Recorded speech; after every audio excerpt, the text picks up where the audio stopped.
order. Can I welcome you to this, our second evidence session in our inquiry into the benefit sanction policy, further to the Oakley review.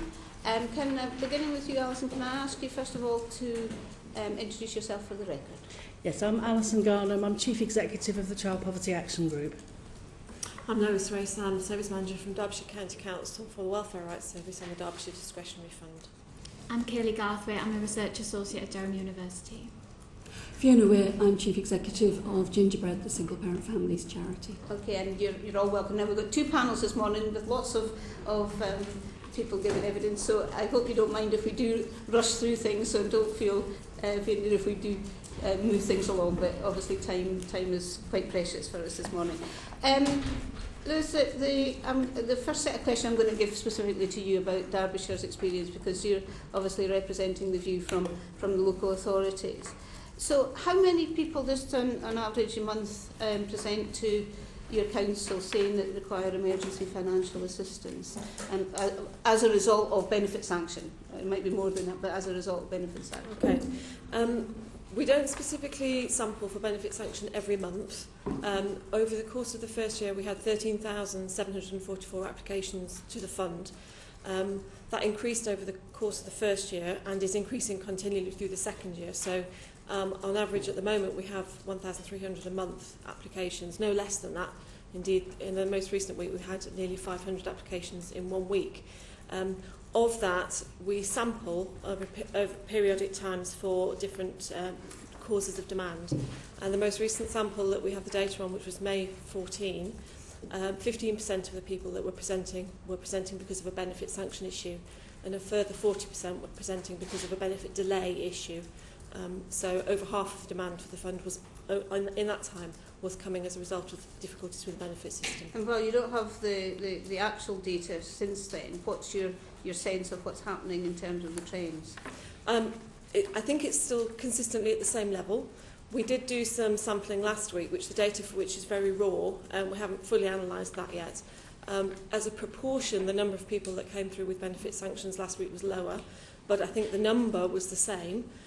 We have a spike every January, so I think there were other reasons that people were applying in the most recent sample period that we did. But our sense is that the number of sanctions that we're seeing, the number of people who have difficulty because of sanctions, is at a consistent level. It's not dropping. Yes. Why is there a spike in January? I think there's a managing income situation. I think we have different trends. We don't fully understand what the drivers always are, but certainly in both Januaries that we've been operating the fund, we've seen an increase in demand, and we also see an increased demand in things like school holiday times, just people finding it difficult to manage their money. In August last year, we had a spike when the tax credit system had a difficulty around people who were moving education establishments, and we had a lot of families coming in saying, my tax credits have stopped. So there's kind of quite immediate responses in terms of what the requests that we get. It wouldn't have anything to do with winter fuel, or is it costs of Christmas that might be putting extra financial pressure on families? I think it could be both of those things. Yeah.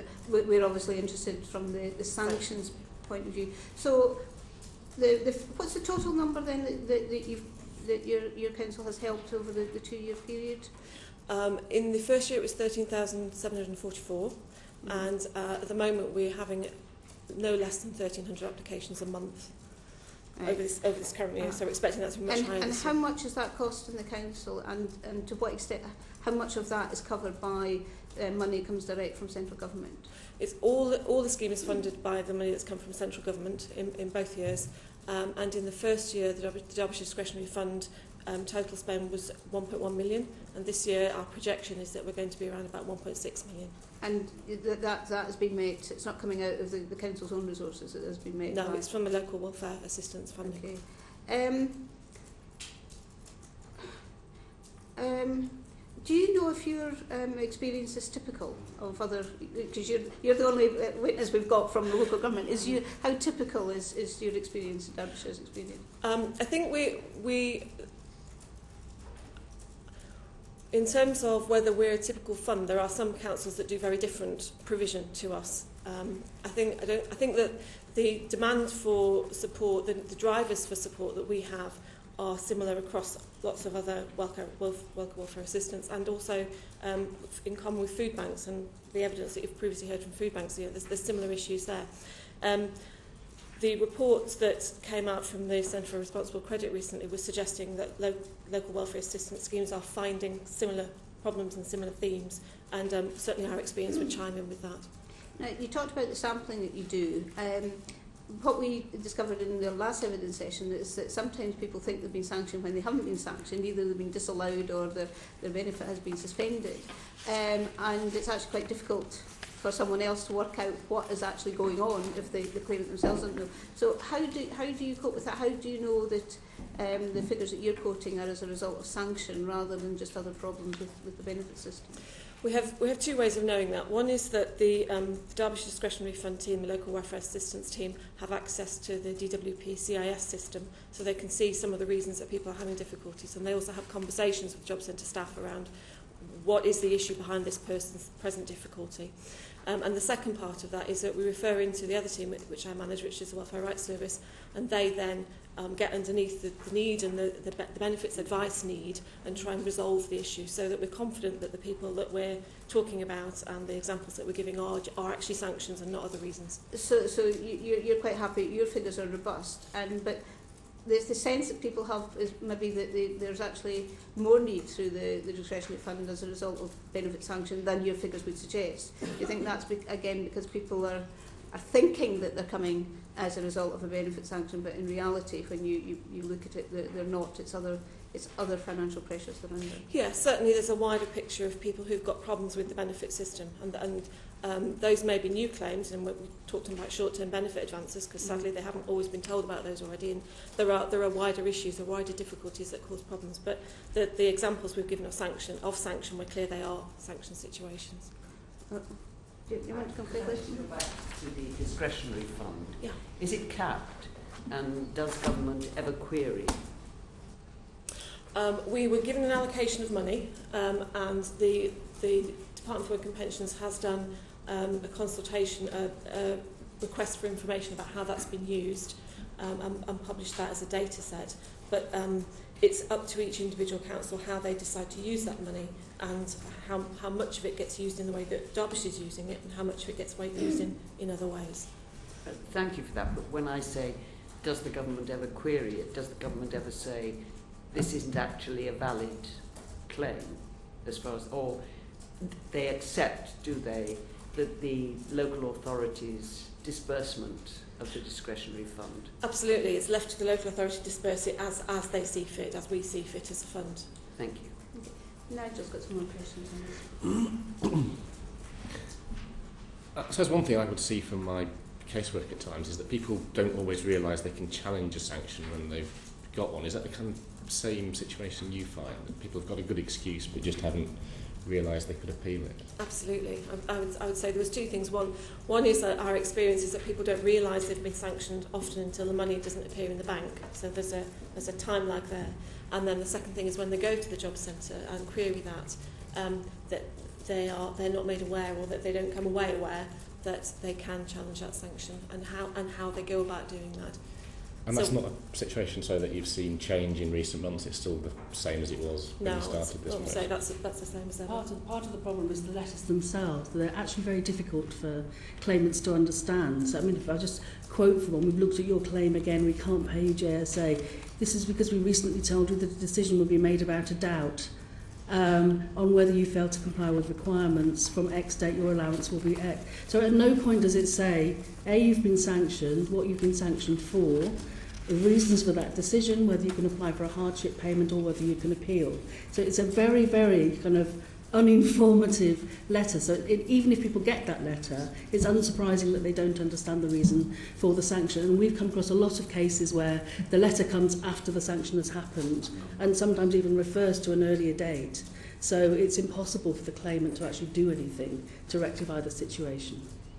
As a sort of anecdotal example, we had a lady in recently who went to the job centre to find out why she hadn't had any money. She was told she would be sanctioned, from the system. The officer she was dealing with could see that and said, the letter's upstairs with the team upstairs, and you have to go away and wait for the letter to come back, and then you'll be able to challenge it. So there was it was in the same building. And so the best way to fix this would be to improve that letter, make sure it's out before the sanction and it's clear what's going on. I would argue that there should be the requirement in law that someone has been properly informed of a decision before a sanction can actually be imposed, because otherwise it's a breach of natural justice, because the claimant can't possibly make the case for good reason if they don't know something's happened. Can I just ask a question? Because Clark just reminded me that he's seen letters that say the things that you say this letter doesn't say, Alison. I'm just wondering whether that's different letters are going out in different parts of the country, or whether they have already changed the letter. Do you have any? I don't think so. We haven't come across. If you don't know, I'd find this a question for us for other things. Sorry. Debbie, did you want to come in? No, I do. Are you ready? Can I? I'll let Nigel. Yeah. Okay. Yes. Great. Thank you. Thank you. Just on the point of they're job seekers at the end of the day, aren't they? They're job seekers that have been sanctioned. I have 2 job centres in my constituency. I'm going to one tomorrow, and I've visited my other one last week, and I went into great detail on the processes. And what you're talking about is a letter. And you're quite right. I wouldn't defend the fact that the letter's in the same building and it's on the way. And I've seen some letters which I think are inappropriate, and more work should be done in terms of the wording and how it's explained. However, there's been lengthy conversations with these job seekers about job opportunities, not turning up for interviews, or the agreement that they've signed up to. And these are all verbal conversations over several weeks. The letter is the final part, and it is the thing that you're rightly pointing out is perhaps not done appropriately. But these people have had conversations with job centre staff over months, over weeks, in terms of finding employment and getting jobs. So it's not totally news to the claimants that they're going to get sanctioned. They would have been told that they're going to get sanctioned if they don't turn up for an appointment. Is that your experience? It's not just a case. It's not just a case that they don't. Fiona's desperate to come in, and then we'll get the other as well. There is an ongoing dialogue with job centre staff, and the letter is the final thing that you're being sanctioned. They've had several discussions with job centre plus staff. That's the point I'm making. I think there's a massive difference between the system as described by Job Centre Plus and the system as it actually works. And I think one of the things that points to that we've drawn attention to is the incredibly and unacceptably high level of non-adverse sanction decisions, i.e. things that are wasting massive amounts of time, causing distress and financial hardship, and are actually wrong decisions in the first place. And in the case of single parents, a lot of them are because despite years of having these conversations with Job Centre Plus and being given assurances that there'll be a new level of training and communication improvement, Job Centre Plus advisors either don't have enough time, that these lengthy conversations are not lengthy, they're very quick and box ticking, or they themselves are not properly. I've seen job centre staff have lengthy, ongoing conversations over weeks and months to try and help these people. And sometimes they do, but the fact that the Oakley review showed very strongly, and certainly our experience is that a large number of claimants don't fully understand the process. They don't understand the flexibilities that are there for single parents, and we consistently log examples of Job Centre Plus telling people they have to work night shifts or they'll be sanctioned. These kinds of examples we have multiple ones of. And there is something very dysfunctional about the system at the moment. Some bits of it may be working very well, but it's patchy and inconsistent, and the sheer number of non-adverse decisions shows that the system is not working, and that time is being taken up not on conversations about how to support somebody into work, but on conversations about sanctions and good cause and how the system's working, that are leading to a lot of time being taken up on decisions that need to be overturned. So it needs quite fundamental review at the moment. It would be good to look at the business case for actually switching Job Centre Plus advisor time back to refocusing on support into work, and a lot less time on administering this process. A crucial first recommendation you could look at would be not to leap into an actual sanction decision initially, certainly to give discretion to work programme advisors, but also more discretion with Job Centre Plus, to have a first informal warning discussion with somebody that this is the sort of thing that might lead to a sanction before you go into this process and get a big pile of wrongful decisions that then have to be overturned and somebody's already gone through this distress or fear of sanctions. Okay, back to Nigel. Lois, we're back to you. Of the survey you gave us the details of, I think over half of people who applied for funds from your discretionary fund had also applied for a hardship fund payment in the first place. I mean, is that? I guess people to understand why people are having to apply for both. Is that because the hardship fund isn't enough, or is it because it's too late, or is it a bit of both? Both, if I may say so. There are clearly some people who can't access hardship immediately, and so they kind of come to us while they're waiting for the hardship to become a possibility. And there are other people who don't know about the hardship fund, and we will have that conversation with them. But if you've got somebody who's presenting and saying, I have no food, I need to feed my family, to send them back to the job centre, saying, no, you've got to go and talk to somebody else about whether they'll give you hardship, and then come back to us, you end up sort of risking a game of ping pong between agencies. So, and then you have people who have access to hardship payment, but for their particular circumstances, that wasn't sufficient to see them through the immediate crisis of not having their full amount of benefit available. In 2012, DWP's research found that less than a fifth of single parents had been told about the hardship fund, and only 5% had actually received a hardship fund payment. And I think there's a particular case where you've got children in a family, because we have to take responsibility for the welfare of a child that is in a household that may have lost benefit payments. And we would strongly recommend that hardship payments become automatic for single-parent families because of the inevitable consequences of cutting benefits on a family where there is a child, and that child should not be suffering the adverse impact of this process. I would agree with that. The work we do in food banks, and we've done research in a range of food banks, very few of the people coming to the food bank have ever got any notice of it. I was going to say, Alison, as well, echoing what everyone said here, the research that we've been doing in food banks, it's very rare that people have actually know that there's hardship fund to actually access, let alone have accessed it. More often than not, I'll ask people, are you getting hardship? And they're like, oh, what's that? So it seems to be quite a lot of confusion around that. Some people are not entitled for a hardship payment for the first 14 days unless they're in a vulnerable group. So then there's a list of people who are vulnerable groups, which includes people with children, people coming out of care, people who are carers, with chronic medical conditions and so on. But the problem is that most of the people we come across simply don't know that hardship payments exist. And then there's a second problem, which is in order to get one, you have to actually attend in person at a Job Centre Plus office and fill in a 10-page form. Now, for some people, if they have these medical conditions, or they have children at home, or they live a great distance from Job Centre Plus, it's actually quite difficult for them to do that, but they're unable to do it by telephone, for example. And we have examples of people who've had that delayed by DWP, who've said, you may be able to claim a hardship payment, but not now, you have to come back on Monday. So there are a lot of problems with getting them. How do people find out about your services, Lois? I mean, is it they've been sanctioned, they hit trouble, and they find it on the internet, or they find it by some friend tells them? Or? A big majority of claimants, I would say, by the job centre. And it seems to be that the job centre either identify the Derbyshire Discretionary Fund or signpost to us, when actually we'd quite like them to be having a conversation about hardship payments or short-term benefit advances first, and then seeing whether that can resolve the issue. Yeah, that was where I was heading with that question. It seems strange that they don't advertise their own service before they advertise yours. Absolutely. I mean, we do have a range of other agencies that we work with across Derbyshire. So there's children's centres, there's support workers, there's homelessness advisors. The full range that you would expect us to be networked into, we are.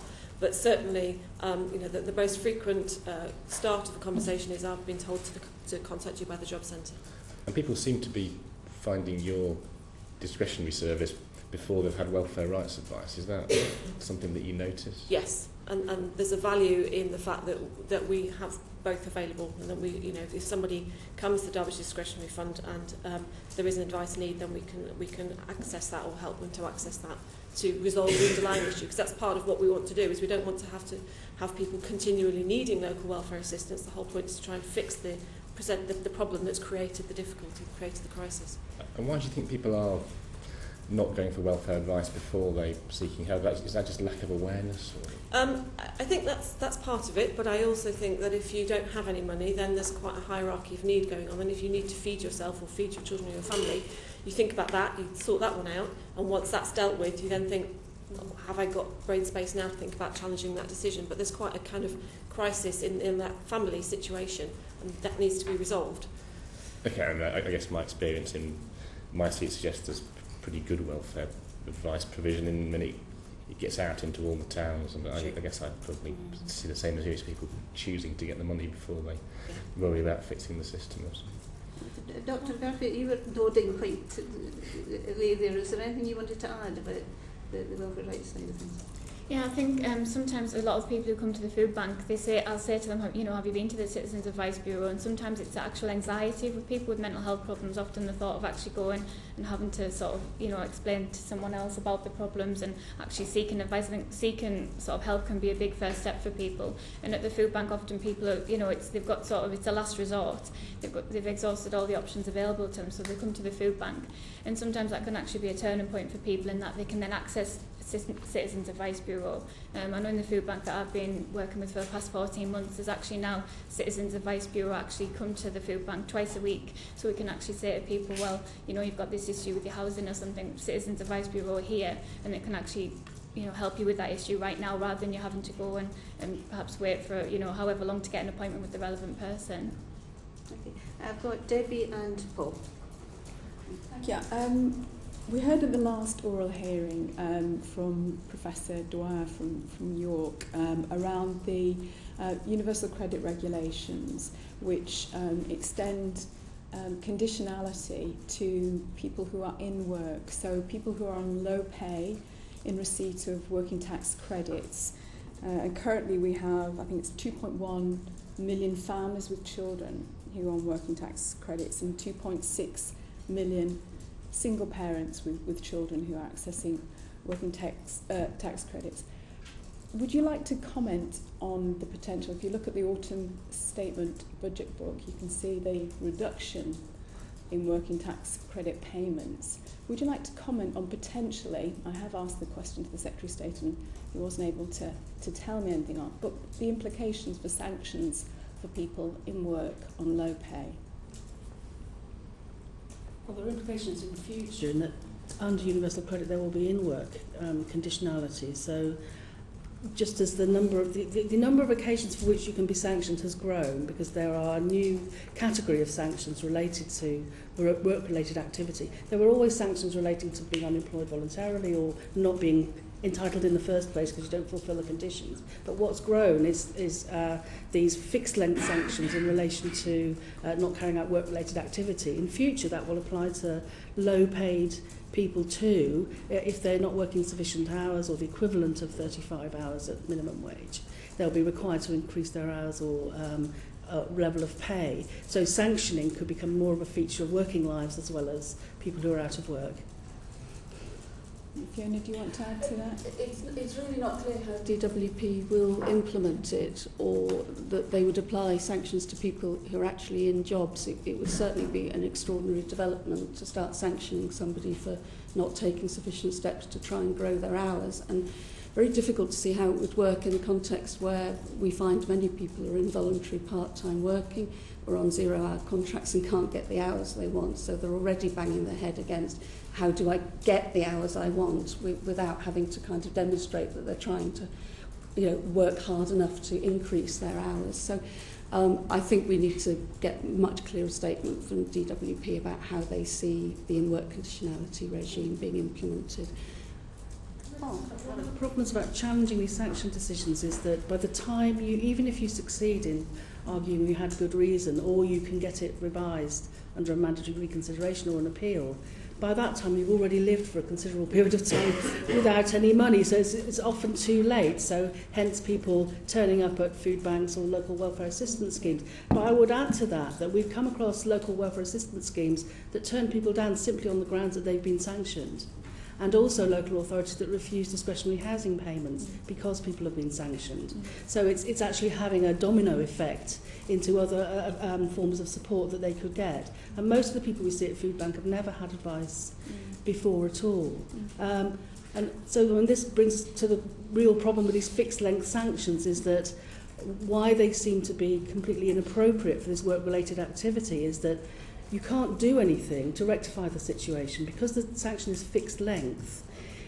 If you do the required behaviour that you seem to have failed to have done, it makes no difference. The sanction continues anyway, so it doesn't work as a system to improve people's behaviour. It simply results in destitution. Can I add to that? We're just losing track of the whole point of sanctions was meant to be to support people into work. And the fact is, when you're struggling to kind of, put food on the table because you're experiencing a sanction, you're not in very good shape to be looking for a job. And the fact is, we've had major reviews of the Job Centre Plus offer, and just last December, a whole series of reviews of the work programme, really solid DWP research. And in both cases, it shows that you are no more likely to get a job as a result of sanctions. That it's just not, it's affecting certain types of behaviours, but the majority of claimants see it as unnecessary and irrelevant because they see themselves as highly motivated to work, and our experiences most are, and that practically you are not getting better job outcomes as a result. So the whole system has to stop looking at getting people's flow-off benefit and start looking at sustainable job outcomes again. Because on the work programme, you're more likely to get a sanction than a job. The sanction figures are higher than the jobs achieved. And we're just focusing the whole system around administration of conditionality. When we're talking every day to people who are crying out for skilling up, work experience, some time with a specialist lone parent advisor, now a very rare breed indeed, people want the support. That's what they want from Job Centre Plus. They want it to be pragmatic, realise most of them want a job and support them to get it. And they're walking into a system that is totally geared up around the assumption that somehow you won't make efforts to get a job unless you're threatened with sanctions. Very, very briefly, do you have any examples? I quote one of one of my constituents who was sanctioned while in the middle of a work capability assessment, who had a heart attack and was sanctioned, as I say, in the middle. But have you... So we've reported about the appropriateness of sanctions and that they often aren't. If you've got very brief examples, and I'm in the middle of Nigel's question, so... Very brief panic phone call from a mum recently made a single mum, got 2 young kids, one with health difficulties, can't be left on their own. She can't cope with her shift work any longer because she's now on her own. Phoned Job Centre Plus for advice and was told that she would be sanctioned for 3 years if she gave up her job. Now, it was completely wrong advice, but you can imagine the kind of panic somebody is in for the time they come to us, having been on the receiving end of wrong advice. And this is the kind of thing that we can all give daily examples of.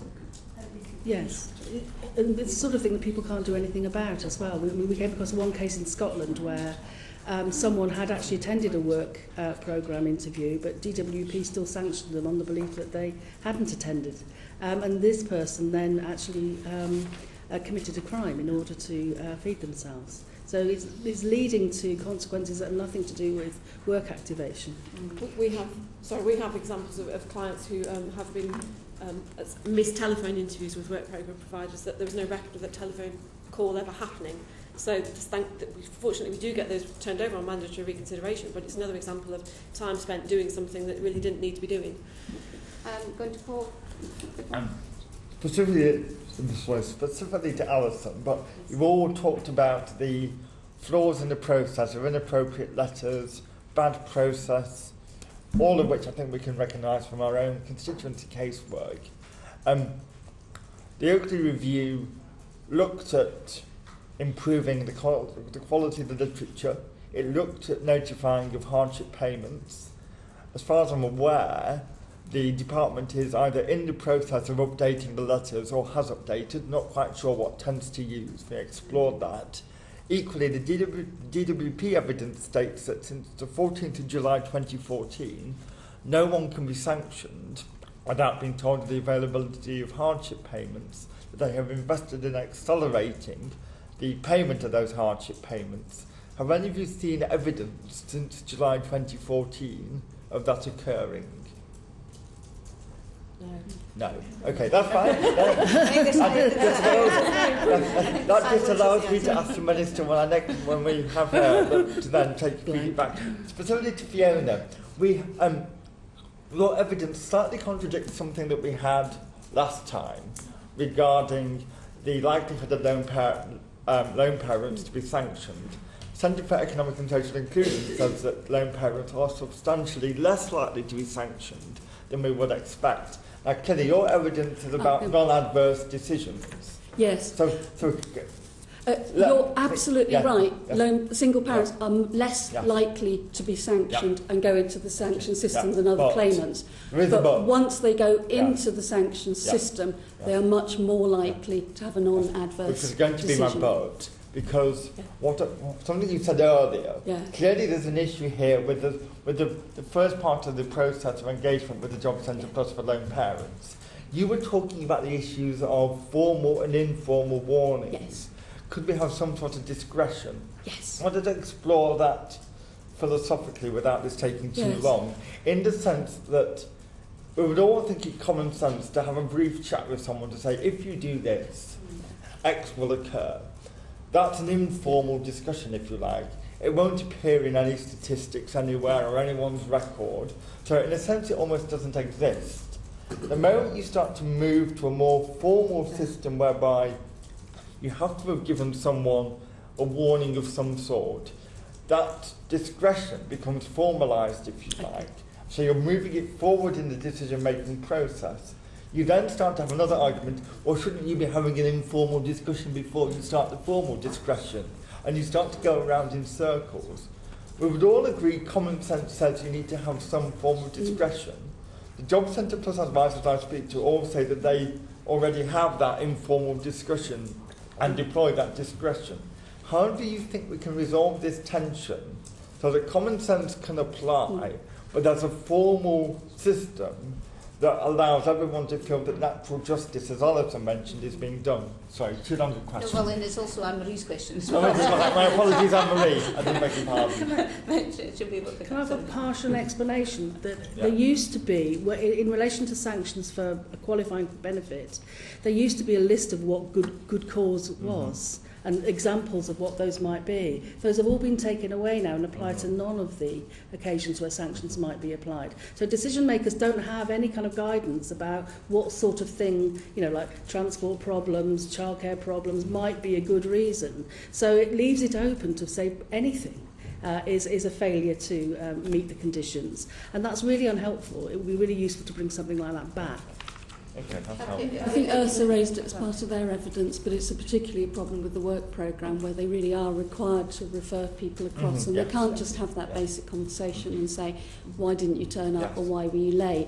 And when it's fairly obviously a good cause, be able to say to them, look, that's exactly the kind of situation that will get you sanctioned if it happens again, and then be able to just leave it at that and move on. That requires legislative change.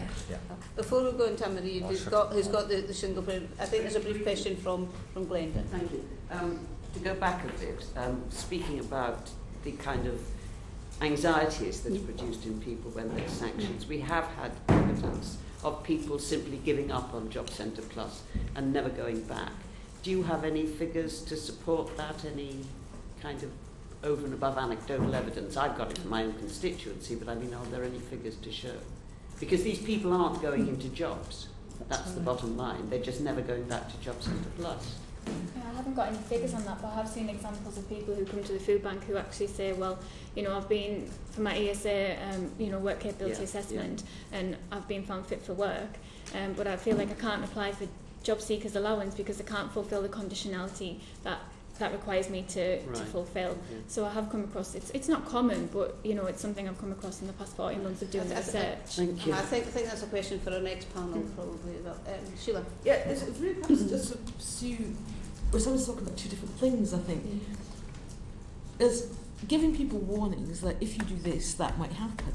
And then there's what actually happens when there's a sanctions referral. And the experience of some of my constituents is it's not they don't necessarily understand it or they haven't had those informal discussions, but when there's a referral for sanction or the money stops, that particular incident is really quite different. So they know in theory, you know, if I don't apply for X jobs or I don't go to that interview, I could be sanctioned. But when the sanction happens, they're, say it is because they had transport difficulties or child fell ill or something, which might be good cause. So the two, I'm not sure they're absolutely the same things, whether informal discussions are enough or whether, if it's the first incident of that, giving somebody a kind of yellow card is a different, it's a different phase of the process. You can understand it, I think, perfectly well, can't you? And still something happens. This is why we think you need a 14-day period before a sanction can be imposed, because otherwise you don't have the opportunity to have that conversation, because people don't know, in many cases, that it's about to happen. Plus, the decisions are often made on quite kind of frail grounds. You know, you've been asked to look at 48 job sites and you didn't have access to a computer, so you looked at 47 and you get sanctioned. And these kind of things are ridiculous. And I think it's also why we get into the kind of discussions we're having where Job Centre Plus says, but we produced a new leaflet, or we've improved our communications, or we've done something. And in good faith, they think they are making the improvements. But what they keep underestimating is how hard it is for a lot, particularly more vulnerable claimants, to actually take it in and digest and understand the implications.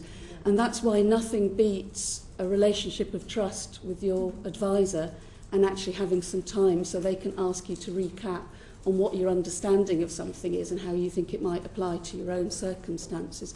Because that's the point at which I think it begins to sink in and the understanding really... I think that's a really important point. Sorry, just following on from what Fiona's saying, we have really huge amounts of evidence from DWP evaluations of previous New Deal programmes and employment support programmes about what works in terms of work activation. And it's the relationship of trust with the personal advisor. There's no evidence that sanctions actually improves people's work activation. In fact, there's evidence to the contrary, that it's less likely to lead to positive work outcomes and job retention. It's more likely to lead to people to be alienated from the work programme. So I think we need to, DWP could well look at its own evidence. It has a lot of evidence. And there are schemes, for example, like the New Deal for Lone Parents, that doubled lone parents' chances of getting a job, but it was an entirely voluntary scheme. There were no sanctions involved. So the successful aspect of it was the engagement with the personal advisor.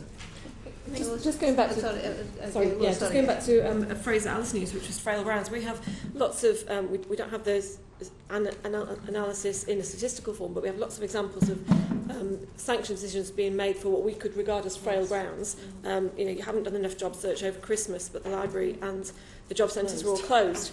You know, that's not our. We're not the only ones with that experience, clearly. But then, if we talk to claimants about, so they present at the Derbyshire Discretionary Fund in need of support. We talk to them about doing a mandatory reconsideration.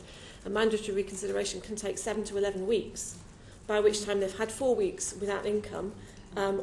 They've struggled. We may well have supported them in that situation, and they also. You know, the resolution of that in terms of an overturned decision on mandatory reconsideration has come quite too late for that immediate crisis. We also have claimants, I don't know whether others have similar experience, where by the time they've sort of got into the mandatory reconsideration process, they've managed through whatever reason, through our support or other reasons, to see through that period. And actually they sort of lose faith and lose heart with the point of doing the challenge and you know, exit that process. And our great concern is if there's another frail reason for a sanction decision in the future, that's a 13-week sanction. Yes. So we really do want to talk to people and say, you need to get this 4-week one sorted, even if you have weathered the storm, because that's there now, and the next one is going to be a 13-week one if there's another situation that arises. Yeah, I'd just like to add to that as well. I think it can be sometimes a problem, particularly for new job seekers, especially with health problems, people who are, they've worked for a long time and they're new to the benefit system. I've seen people who've come to the food bank who actually have, through sort of genuine mistake, actually missed an appointment at the job centre, and they haven't sort of realised the acceleration of what will actually happen when they do then get sanctioned. So I think for people who are new to the whole benefit system, I think sometimes there can be quite confusion there. In terms of, And we have an example of letters being sent out with the DWP dated the 25th of December and stuff. So, Anne-Marie, we're finally on to you and your single parents. Right, well, we've actually covered quite a bit on single parents, but Fiona, perhaps I could prevail upon you maybe to pull together some of the comments that you've made and you've been made by others. I think fundamentally what you're saying is with regard to these non-adverse decisions, the system doesn't work, it's a waste of money, you've got a two-tier process between Job Centre and DWP, and you said that there really is not the help and guidance, there aren't the specialists that there were on the ground, and you're concerned about the level of training and indeed the awareness of the individuals as to the whole flexibility regime. If you had a magic wand, listening to everything that Paul and others have said, maybe we could drill down to a little more detail as to how you would change the system to deal with those faults in it. Okay, fundamentally the system has to be designed for the majority of claimants who want to work, and most single parents are highly motivated to work. Most DWP reports say that. So you have to start with that aspiration, and you have to give them time to overcome the barriers and opportunities to skill up, time with an advisor, work experience and so on. And that's what they're looking for when they come to the system fundamentally. So you need to refocus Job Centre Plus very much around sustainable job outcomes and working with the aspirations that most of their clients have, and see sanctions as kind of back in that box called last resort, used sparingly for the small number of cases, not the predominant culture that hits you when you go into Job Centre Plus. So I think there is something very fundamental about culture, about rewarding Job Centre Plus advisors on sustainable outcomes, not on how they're processing conditionality and benefit offloads and so on. And that really gets back to, in a very pragmatic, what works way. Let's look at what works. We know stacks of DWP reports say it's advisor time. We know that there are important things you have to do, like childcare costs that government is addressing, and we hope we'll do more on. Get those bits into place, but actually move the focus. The new government that responds to your inquiry needs to take a fundamental look, not just the process changes we've been recommending at the margins, but a fundamental look at pragmatic, effective getting people into work. That's what people want. That's what, the vast majority of claimants coming through. And it's what every citizen who wants to see the welfare bill fall wants. We just want to see people supported into a sustainable job. And at the moment, the system's just not geared up around that as the predominant culture. Okay, can we drill down a bit as to how you do that? Because the challenge is, culture change is probably one of the most difficult changes to make. Yes. How would you do it? What you're talking about is quite a lot of face time, and Yes. that's expensive. I'm not saying that isn't Yes. the right way to do it. But so how do we make that efficient? Do we actually train everybody a bit, or do we still have specialists? And is there any information that we give to single parents before they come? So in a sense, they're already kind of I think you need specialist lone parent advisors. They've been proven to be very effective in the past. I think you need very high quality information about the single parent flexibilities and how they apply, and that needs to be very clear and checked at the claimant commitment stage. I think you need to performance manage Job Centre Plus advisors using the right indicators, and they have to be sustainable job outcomes, and we should be challenging government saying that's too expensive, because it's clearly the right way forward. Job Centre Plus advisors would love to have a workplace culture that was more geared around supporting clients into work. What they're getting is signals from the top that the system has to be seen to be essentially enforcing a conditionality regime. And the predominant signal from the top, and it's from the new government, and whichever complexion that government is, and this is an area where we would say to each major political party, you need to rethink the current consensus about how the sanctions regime is working. and start getting back to basics on, sustainable job outcomes. That's what we're here for. With regard to the claimant commitment, what you're saying is that we could do a better job at that point of explaining flexibilities, etc. Is that now completely absent? Is it mentioned at all? There's a huge amount that goes on, and if you look at the processes, procedures, Job Centre Plus has got a lot of the key things in place you would expect and want. The problem is getting them applied consistently across Job Centre Plus.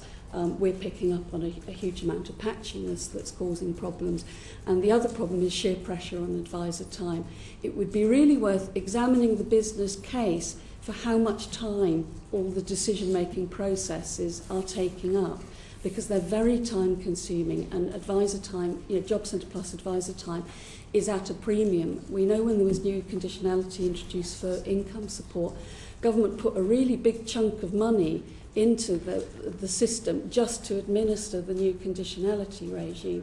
So I think somebody does need to look hard at where advisor time is going and whether long term you get a better use of advisor time if they were focused on getting people into work and spending less time overturning poor decision making.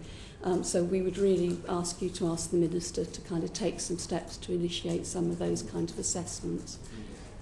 And in the short term, given cultural change takes a long time, what you've pointed to is really a waste, and frankly everybody would see it as a waste, of a two-part process. What could be done with regard to the working relationship and all processes between Job Centre and DWP to stop, if you like, while we sort the problem out, these non-adverse decisions? In terms of the process reviews, I think some of it is around getting safeguards into place. So you need to give time for the decision-making processes to work their way through. You need to have time before benefit cuts actually kick in. Ideally, you need to have some automaticity about hardship payments, because we keep losing track of the fact that there are children in these families, and there are real question marks about the ethics of a sanctioning regime that is affecting children who are not accountable for what is happening. So you need to put a lot more of those safeguards in place to make sure that you are not having vulnerable people suffering from a system that should be there to provide them with support. We've come across cases, for example, where lone parents are afraid to mention that they have childcare difficulties because of the background of fear of sanctions. So they think if they say that, it'll count against them in some way, whereas in fact, the lone parent flexibilities are there to help them with that situation, and there are even funds that could help them with childcare costs to attend. But because of the level of fear, they're not even having that discussion, and that's a real problem.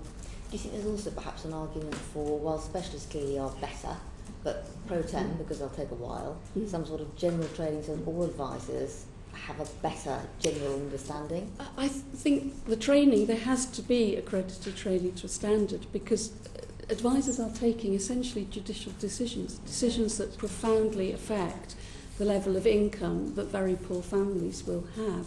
And that's an extraordinary power to give to somebody, and therefore we should take very, very seriously the responsibility for making those decisions well. Thank you. Quickly for Glenda, and then Glenda first, and then you do it. So. It's really to pick up on the point that you made, Alison, with regard to single parents, where they don't discuss their childcare because of fear. But how much does an employer's reluctance to be flexible with regard to the shift work that often is what is being presented to a single parent? I mean, this is only anecdotal from my own constituency, but I've had 3 cases where single mums, because there was such inflexibility on the part of the employer, that they couldn't take the job. Now, that was not the fault of the mother, it was the fault of the employer. And of course their business was dependent on shift work in that way. But what's the kind of linkage there if it comes close to sanctioning, which should never happen, in my view, for single parents anyway? Well, that's what the lone parent flexibilities are supposed to be for. Yeah, but they don't know about that. No, that's the point. That's the problem. And also, there's long-standing research that single parents are afraid to take certain types of jobs because they fear that they'll be sacked because of not being able to fulfil those conditions. Right. And again, that's what the lone parent flexibilities are for, so that you can place those restrictions. But upon occasions, it seems to me, well, occasions, a couple of times, the urging of Job Centre Plus as this job being the one is incorrect. They should know, surely, if an employer is going to be inflexible in that way. There should be some kind of linkage, I would have thought, but there doesn't seem to be. It ought to be a good reason to say a job won't work for you as a single This has parent. got to be, Absolutely, yeah. yes, and that should be And seen as that reasonable. doesn't seem to be said ever. No. Okay. I think Thank you. Great. Just continuing from Glenda's good point there, in my experience, you just said about advisors doing the sanctioning, and you mentioned tick box culture earlier. In my experience of Job Centre Plus staff, the decision to sanction somebody is not taken lightly, and it's not the individual advisor. There is the line managers have all been involved, and they've gone to great lengths to try and help the individual. And Glenda's point is exactly right. In my constituency, the Job Centre staff know of the jobs. There are jobs that are appropriate for people that work part-time with children and so on and so forth. So they've lined up interviews and so on and so forth, and they've failed to attend. So you keep saying that Job Centre staff using the tick box culture and putting people in sanctions. That's not my experience. Job Centre staff work very hard on a case-by-case basis, and they don't take the decision lightly to put people on sanctions. No, we're very positive about a lot of Job Centre Plus staff, but the facts are that over 43,000 single parents were wrongly referred for a sanction decision that a decision maker then decided should be non-adverse. And another 16,000 went to the next stage to decision review before the sanction was then decided that it was non-adverse. So the fact is there is quite a lot in the system. Sure, I mean, there's a lot more to do. All I'm saying that not all Job Centre staff get it wrong. In my experience, they work very hard to help individuals on a case-by-case basis. I think it's consistency is the key. We've got about 8 minutes for the last section, and Debbie's got it on health and facts. Thank you. Dr. Garthwaite, your submission to the committee describes the effects of sanctions on people who are already poorly, who are suffering from ill health, and particularly those that have mental health conditions. Could you tell me, how do sanctions affect people? Yeah, well, our research has shown that for people who are using the food bank, they're likely to be living with already fairly long-term sort of financial problems that can include, low-wage work, accumulation of debt, issues with housing. For example, the bedroom tax, we see a lot of people who are affected by that additionally, issues of fuel poverty, and all of these things sort of combine to have a negative impact on already poor health often. And so when people are sanctioned, these problems are often aggravated even further because they've lost their only source of income. So then, therefore, they're going without sufficient food, sufficient energy that will maintain the health or even improve the health if they're recovering from illness. And also, I think another detrimental impact on mental health comes because people are often quite embarrassed and stigmatised about having to come to the food bank in the first place. They feel quite ashamed. There's a lot of stigma surrounding food bank use. So I think there's a lot of, as well, which has been mentioned this morning, a lot of distrust with the system and the feeling that, the sort of the system's out to get them rather than actually there to support them, which is a shame because often people who come to the food bank, they say, I would love to work, but my health problems are, they're so poor, and I feel like I can't sort of maintain perhaps a full-time job, because of ongoing health problems. Can you describe in a bit of detail in terms of how it manifests itself? So, for example, somebody who's already got mental health conditions. I mean, you describe a few case studies, and I think there was one woman who was so badly affected by it she didn't feel she could go out of the house. Yeah, that's right. So could you just describe that? Yeah, the particular example is Jessica, who's in the case study 2 in our written evidence. And Jessica was actually 22 weeks pregnant when I met her at the food bank, and she'd walked over 2 miles to get to the food bank because she couldn't afford the public transport. And she was receiving ESA for her mental health problems, which had been triggered after she'd given birth to a stillborn birth of her son about 8 months ago. So since then, she'd been finding her anxiety and mental health problems extremely difficult to cope with. And she missed one of her appointments. And despite letting the advisor know that she couldn't get in that day, she was sanctioned. And so from that, her mental health problems, there was sort of a spiral effect. Her worsening debts led her to seeking out Citizens Advice Bureau for some help with that. And she told me as well how she wasn't actually eating proper meals. She hadn't eaten a proper cooked meal for over 2 weeks. She was actually living on her sister's children's leftovers. She didn't have any electric in her flat. She said, I haven't had my fridge or my cooker switched on for 3 weeks. I can't afford the electric. I sold my telly last week. There was no point in keeping it because I can't afford to use it anyway. And unfortunately, cases like Jessica's aren't actually untypical. We see quite a lot of people coming to the food bank who are experiencing similar incidents, which are then therefore impacting on already poor mental health. Thank you, Jess. So, in terms of food, you mentioned the food bank use, and over 1 million people, or 1 million food parcels were provided last year, and I think 45. There are reports saying 45%. Directly as a result of sanctions. In my constituency, it's actually 60%.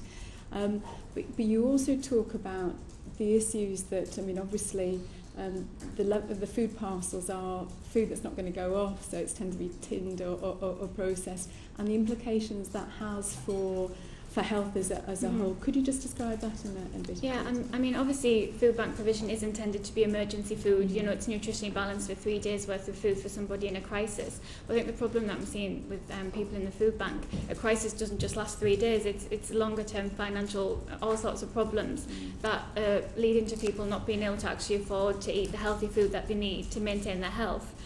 Particular examples that I've come across within the food bank, which quite shocked me, were people who have, for example, digestive problems such as irritable bowel syndrome or other deficiencies such as anemia, things like this. And people have reported how after they've received the food from the food bank, they've eaten food that aggravates the health already. So, white pasta, white rice, processed foods. And there was an example of Naomi. She was suffering with irritable bowel syndrome, and she said, I ate the food that I received from the food bank, and then I was ill all over the weekend. I knew I would be. I knew from eating the white wheat-based foods I would be poorly, but I was hungry, so I just suffered the consequences afterwards. And another example of how people living on low incomes who aren't able to afford the healthy food that they need for their health is, for example, Anna. And Anna was 51, and she has digestive problems that make consuming wheat and dairy difficult. And also she was also suffering with mental health problems. And Anna was sanctioned after she missed a job seekers allowance appointment. She was an example of someone who'd always worked in the past and was new to the benefit system, so she'd accidentally missed her appointment. And Anna had an 11-year-old daughter, and I met both of them in the food bank. It was in the school holidays. And Anna told me how she and her daughter had been having to eat tin food that were out of date and were often overlooking fresh produce because the more fruit and veg that they buy, the more chance of wastage. And I asked her how this was all impacting on her health, and she said, completely. Because of the anemia, my energy levels are so low, I nod off regularly, and towards the afternoon I don't have energy to do the housework. I'm not unintelligent. I know what I need to keep my levels going. I know what I need for my diet, but it's hard to keep that going when you're left with eating just bread with maybe chocolate spread on it, and that's all you've got for the day. Those carbohydrates are the short-lived things for energy. I know enough about that, what I should be eating, but you can't always manage to afford it. And she also went on to say, my daughter's been quite constipated recently. She's never been like that, and that's no good for her. We could always afford yogurts, things with fruit in, but now we really struggle to do that. And I think both of those examples show how people living on low incomes who can't afford healthy foods, how that can actually impact upon their health. Absolutely. And we've got rises in deficiency diseases as well, which... My last question, Dr. Garthwaite, is in terms of the transferability of your work. Now, obviously, this is a qualitative piece of work that you've undertaken. But would you like to comment in terms of how you think this could apply to other areas other than the North East and Stockton where you were working? Yeah, I think obviously, as you say, our study is just focusing on Stockton, but I think from looking at the range of written evidence and also other research that's coming out, looking at food banks, I think actually our findings are quite typical of what's been said already. You know, the recent emergency use only report just before Christmas that highlighted the impact of mental health issues for people who've been sanctioned. So I think it is a wider issue than just simply our case study.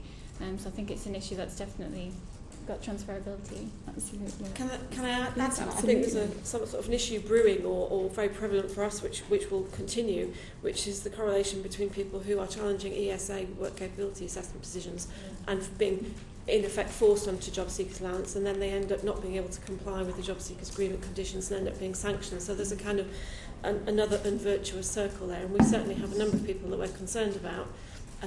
Who we've got one lady in particular at the moment that's been presented to the job centre 3 times while she's in the middle of challenging her ESA decision. We're still waiting for a mandatory reconsideration outcome before we know whether we need to appeal or not.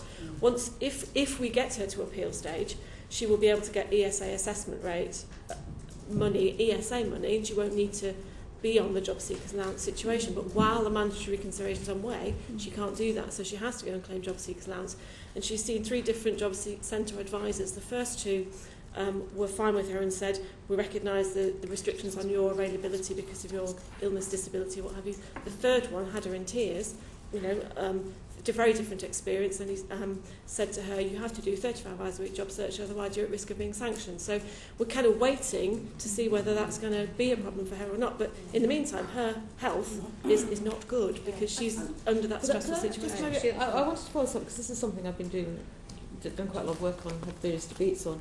And the assurances I've been given by ministers repeatedly is that in that situation, people will be given flexible conditionality, which will take regard to their health situation, and that is happening, and there should be no worries. We have experience to the counter. I mean, I dare say there are some that may be working, but we certainly see those where it isn't. Yeah, and we have concerns around that. And I think what I'd like to add as well is that instances of people underclaiming benefits and actually receiving 0 income, it wasn't a common experience, but it's something that I've definitely seen in the last 14 months. Even just last Friday, I met someone who was living without any income at all because he was 34, he left work after a shoulder operation and tried to claim for ESA, but was found fit for work. And so he's also got depression problems, and he's having a lot of issues, ongoing debt problems and relationship problems. And I asked him if he was claiming JSA whilst he was awaiting his appeal. And he said he'd just been told at the Citizens Advice that you could actually claim for JSA, but he said, I can't do all the things they'd want me to do. They look at you seem fine, but they think he's fit to work, but I'm not. He said, my mind's all over the place. And he said he doesn't want to go back into work while he's not ready because that'll just make him feel worse with his mental health. So, at the moment he was just sort of struggling on with nothing, no income at all. And like I said, that's not a common experience, but it is something that we've come across, and I think it's something that does need highlighting. In relation to sanctioning decisions, we've come across this too. We've moved to JSA, and we had somebody who actually tried to commit suicide as a result of the sanction. But one of the problems seems to be that information is not being shared between the work programme and the decision maker.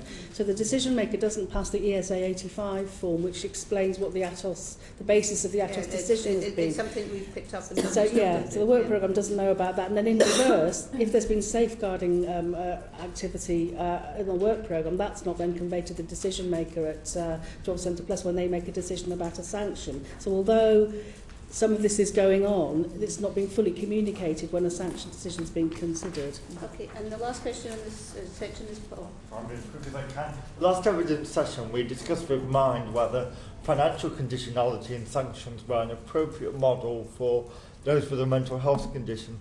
I wonder, Dr. Garthwaite, in what you've observed in Stockton, how you feel, is it possible to develop a model of conditionality that would work for patients with a diagnosed mental health problem who are claiming JSA, that would actually deliver conditionality without the negativity that clearly comes with the financial sanctions that then trap them into a spiral almost? Yeah, I think at the moment, people that we're seeing at the food bank, they feel in terms of conditionality, they feel that there's more focus on the responsibilities rather than their rights. So I think, there's the issue of people feel like you know, they have to fulfil certain responsibilities, obviously certain things that they're having to do. And which responsibilities do you think would be fair for them to fulfil? Any at all, or should it be non-conditional? I think it's, in terms of sanctions and people receiving ESA and people with health problems, I think sanctions don't seem to fit with people with health issues, and I think it seems that would be unsuitable. no conditions at all, then, you would suggest? I wouldn't be saying no conditions at all, but I'm just trying to understand what they could look like, that's all. Yeah, I think any conditions that there are would need to be, from what we've seen, a lot more transparent, a lot more flexible to fit people's health problems, you know, rather than it just being a simple, strict, you know, I know there has to be some sort of, you know, level of conditionality, but I would argue that actually for people who are receiving, you know, employment support allowance and who have health problems, job seekers with health problems, they could do with a bit more of a flexible, sort of, more of a personalised approach, really, if that answers your question. It's largely mine's answer, I think to be done. Can I just put a question to you, put to the panels last week, and that part of the reason for this inquiry is to see whether sanctions work in making people more likely or less likely to get into work, and so I'm just asking, do sanctions act as a barrier, in your opinion, to not all people, obviously, but to some people actually accessing the labour market? Just I think they cause, yes, no. from our experience, from a discretionary fund, they cause a crisis that has to be dealt with, gets in the way of people's ability to be fulfilling the conditional requirements of the job seekers allowance or the employment support allowance. So they create another diversion from the work.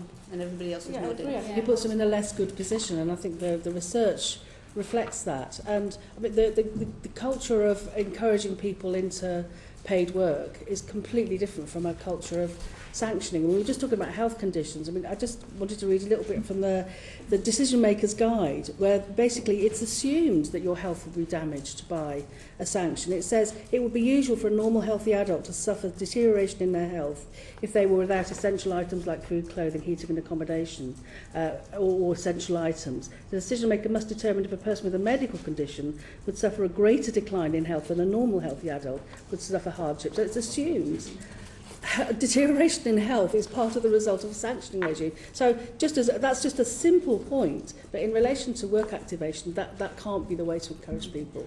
Well, can I thank you very much for coming along this morning. We've got our second panels come in, so if I can ask you to move quickly, and the people who are in our second panel to take their seats. Thanks very much.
I think we'll just get started. We were doing very well on the time, and then I blew it by asking an extra question at the end. But can I thank you very much for coming along this morning to help us in taking evidence on our sanctions report. Can I start with you, Ben? Can you perhaps introduce yourselves for the record, please? Sure. Ben Robinson, Head of Policy at Community Links. Mark Serwotka, the General Secretary of PCS. Helen Flanagan, a PCS NEC member and Vice President of the DWP Group. David Stuckler, Oxford University. Steve Hughes, Head of Economic and Social Policy at Policy Exchange. Okay, thank you very much, and you're all very welcome. And this first set of questions is from Sheila Gilmore. Yeah. Good morning, thank you. I wanted to ask Steve in particular, I think there was a statement in the 2014 report that suggested that at times the regime was too lenient on people who had repeatedly failed to keep to their regime, but sometimes too stringent on those who had made a single mistake. Could you perhaps, explain a bit more about that? So I think, firstly, taking the too stringent point, which was in relation to the evidence that you've heard and seen a lot of, which is that those people receiving a sanction could be going through a system whereby it gets overturned, and there's quite a high proportion of people getting their sanction overturned, and that engagement is very important for job seekers and those people on job seekers allowance in understanding the sanctions.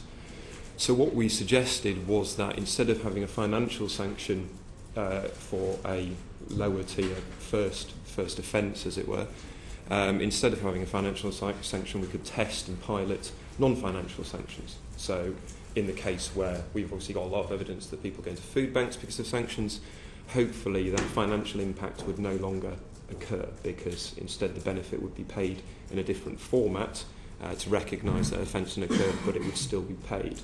The second element of that was another part of the non-financial conditionality, which would be engaging with the job centre a bit more. So we recommended daily sign-on for a period of 8 weeks, and that would attempt to overcome the problems of people not engaging and just dropping out of the system, being able to access a job centre advisor where they'd be able to be told about hardship loans, for example, and the appeals process. So that was the first part of it, and on the second part of it, where making things more stringent, the argument essentially was that there are a very small proportion of people within the overall piece that are repeatedly being flouting the sanction system. And we recognise within the reports that we don't actually know much about these people. Now, if it's repeated flouting because for not good enough reasons, then that might indicate that sanctions should then be increased proportionally for every sanction. If it wasn't for that, and we found out it was something different or some other problems with that particular claimant, then that might not be suitable. But ultimately, the idea was a more proportional system, starting with non-financial sanctions, with increasing financial sanctions as offences increase. I mean, is there a risk that people who have long periods of sanction, and they may be, obviously they're the smaller number, we know that, simply drop out of the system somewhere, and therefore aren't in contact with the job centre? I think that's certainly a risk, and I think it's one of the many areas of sanctions and conditionality policy that we simply just don't know that much about, and that's why we said, well, don't implement this system all in one go or anything like that. It's something or an idea to test and pilot, as we should do with all aspects of welfare policy, which is a test and learn approach. I mean, if someone's sanctioned, say, for 3 months, what is the incentive for them, particularly, to seek help or go on trying? I mean, did you look into that at all, whether people during that period actually disengage rather than re-engage? Well, my reading of the evidence is that some people can disengage and other people can engage, and they will come back into the system as well. But again, as I say, I think the evidence is pretty sketchy and we just don't know much about it. And that's one of the things that the DWP should be looking into, is to what is happening to those people on longer periods of sanction, to see where they're going and what they're doing, because until we know that, we can't improve the system. The aim of this, the stated aim of this, and I think your organisation would hold to this, is to encourage people to get employment, and that sanctions will be part of that role. Do you think we have sufficient knowledge as to whether that actually works? No, in short, because I think,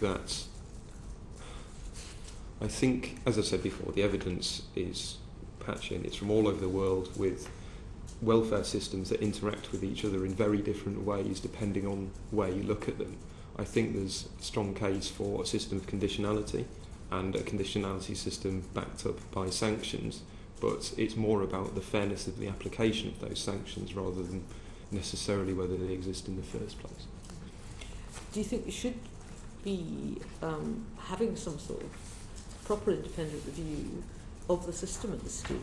Yeah, I do, but I would, again, going back to my previous answer, I would be reticent to say look at the sanction system as to whether to kind of blow it up entirely, and rather have kind of Oakley-style reviews of certain elements of the system where we know there's a problem.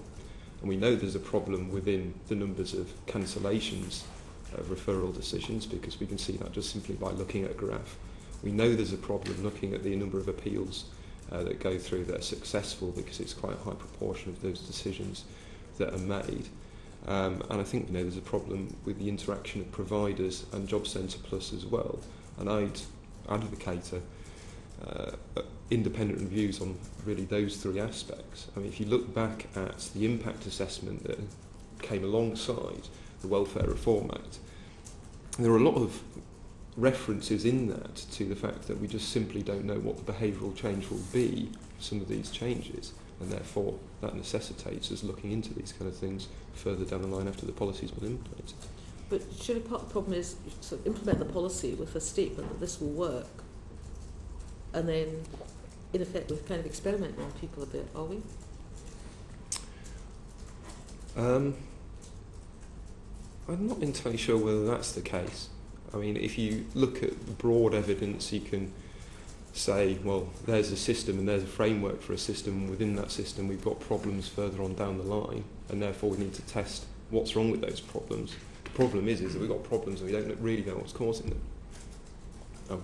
But those three areas that you've outlined, do you think are ones that are worth digging into, and the department should be absolutely, and I actually think there's probably pretty broad consensus on those three areas. Whether that's the focus of those three areas or the focus of a review is a different question, but I think there would be consensus on there's problems in those three areas, definitely. Okay. Paul.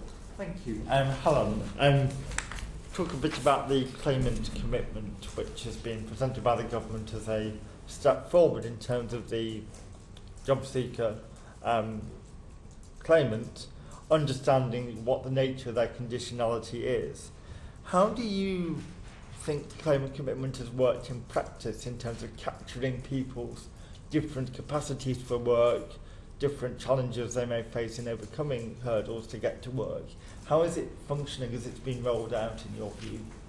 Claimant commitment itself is a lot more complicated than the job seekers agreement. It's supposed to be much more tailored to the individual, but in reality we find it's got many more steps that the claimant has to take each week. I think it was referred to before, people mentioned that you might have to apply for 3 jobs a week, whereas under the claimant commitment it lays out individual steps.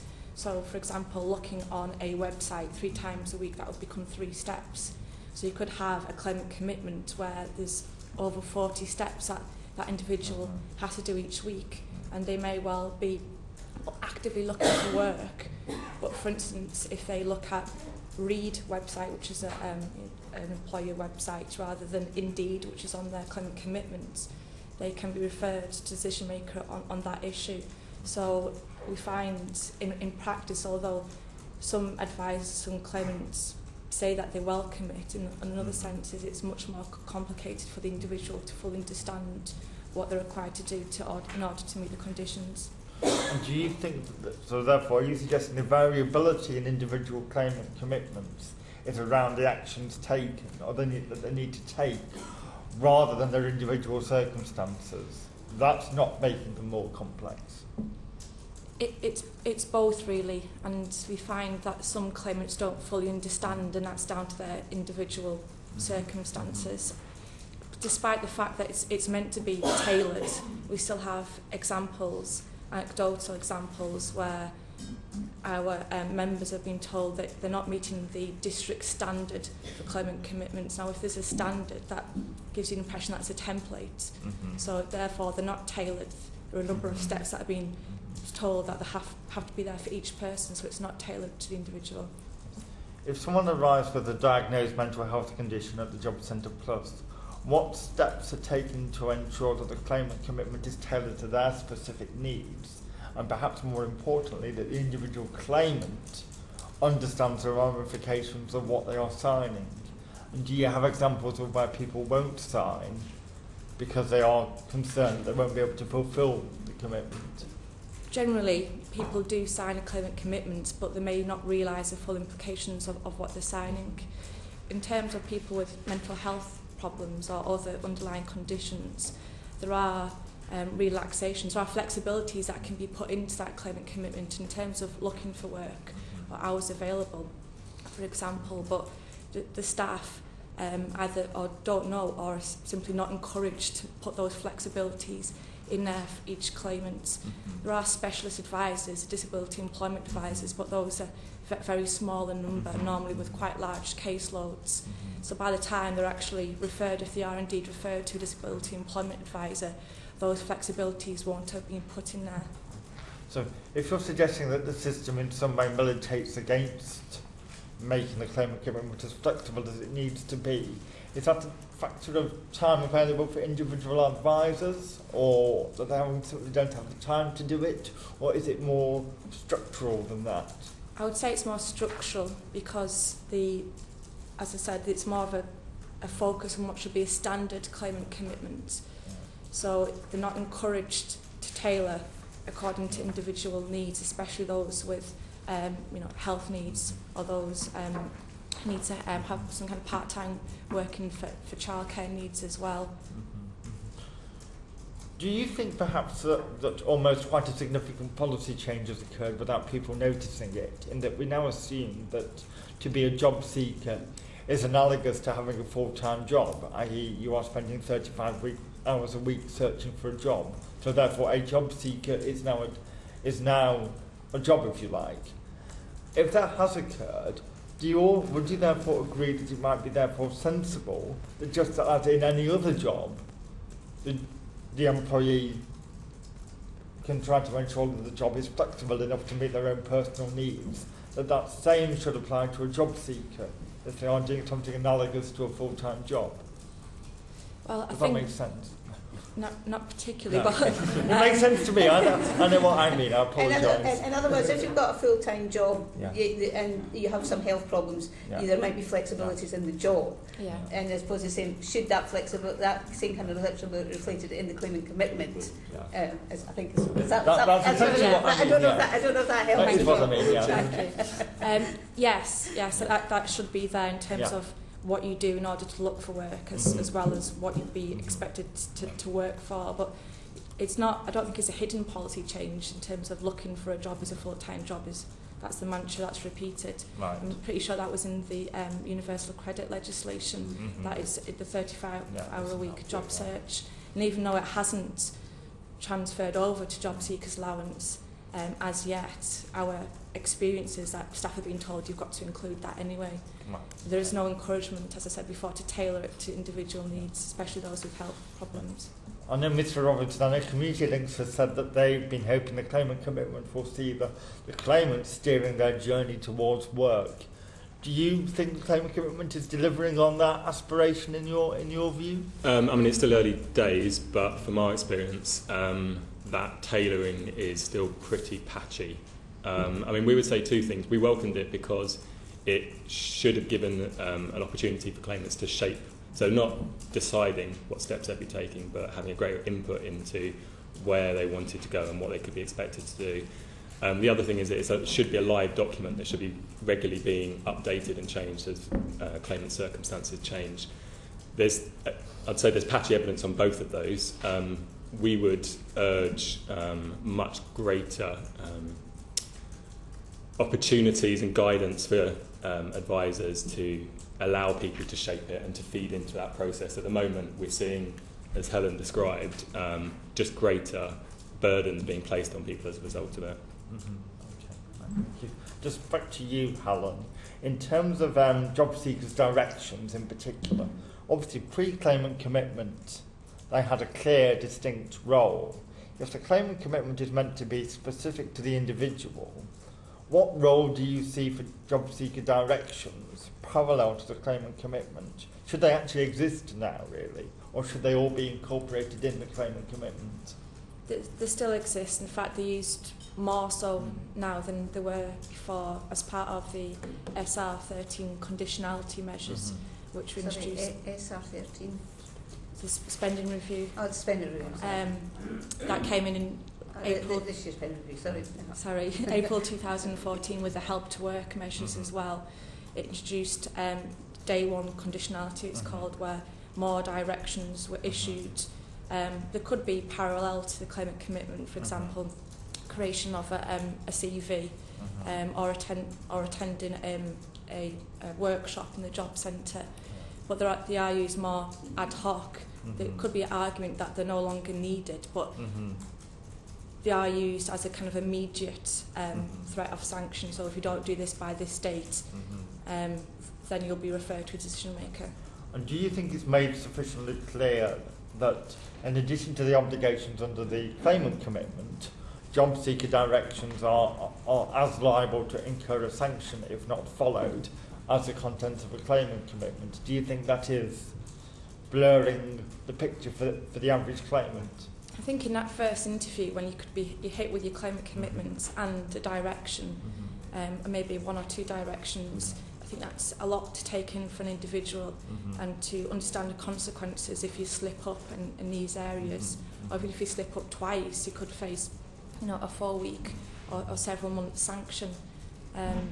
It is emphasised a lot. Conditionality is the main focus of all interviews, I would say, certainly the initial ones, but I don't think it's people have a fair opportunity to take that in.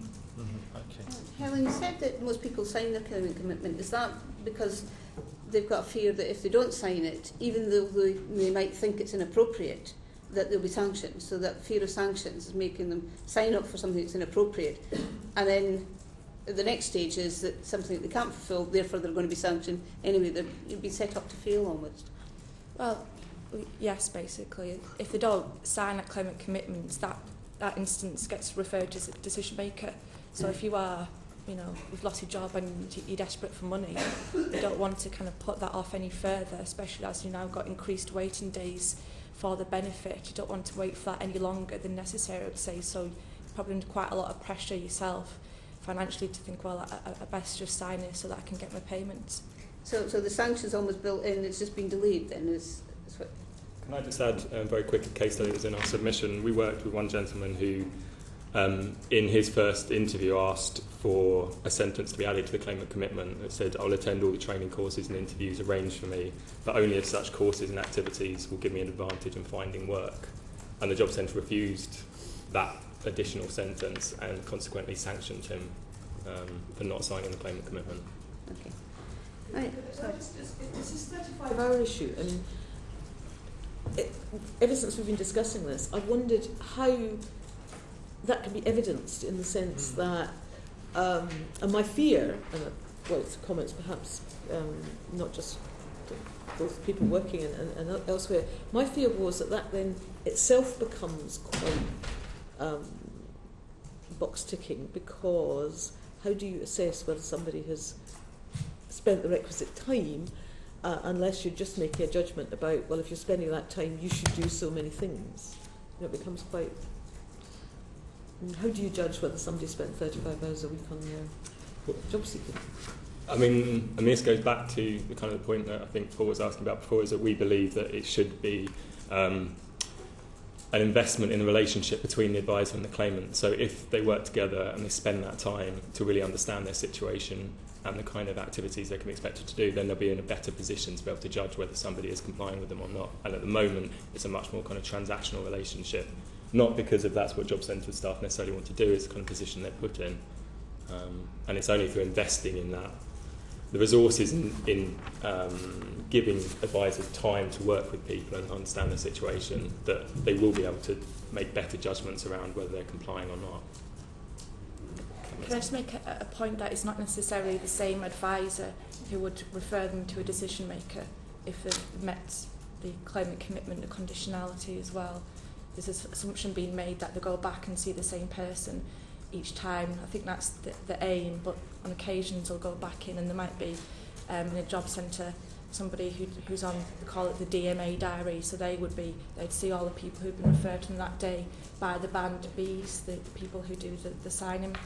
So it's that relationship isn't there, and if they fail to attend, if they miss the appointment, it's a Band B decision maker who makes that decision as well. So it's not that relationship to understand what that person has done to look for work.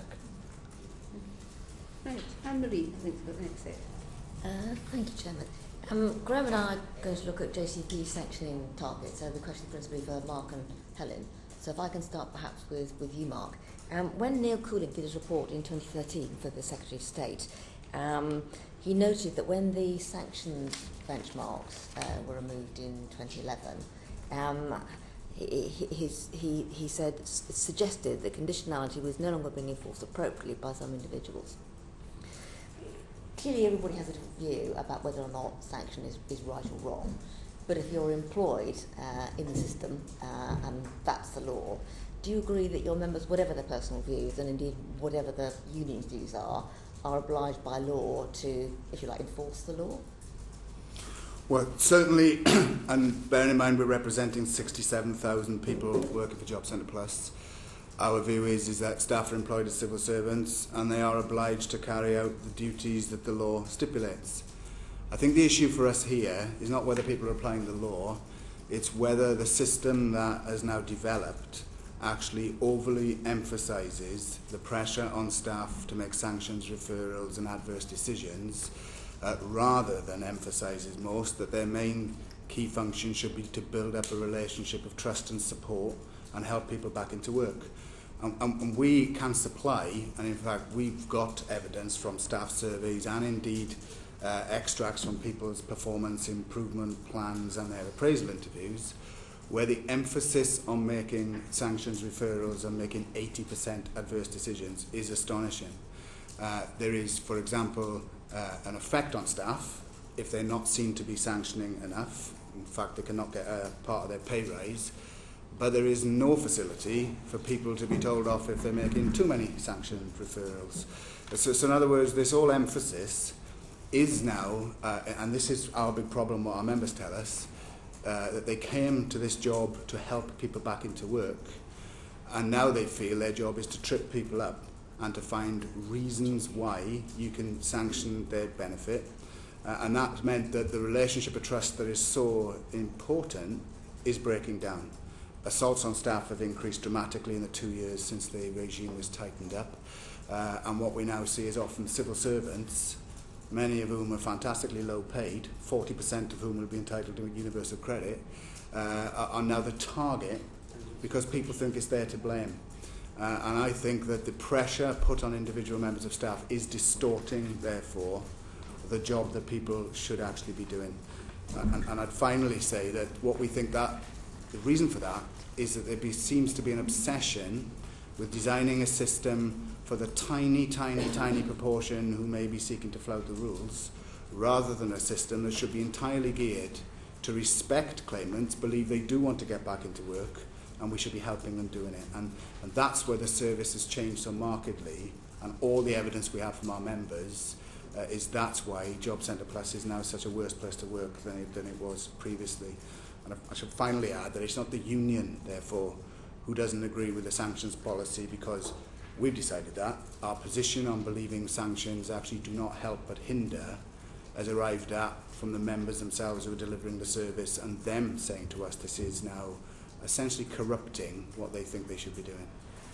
I hear what you say with regard to the views, but that flies in the face of your first article, which said that clearly employees need to apply the law as it is, and they don't have free rein, if you like, to take on board their own views. And the implications of Neil Cooling's comments were that individuals, clearly not all would have been necessarily members of the union, were actually taking a view and looking at what they thought was right and fair, rather than what the current situation is. And it seems to me if you have a view about what's not working, you take that to your boss, the politicians, the unions. It's not something that you can unilaterally take on board in your decision making.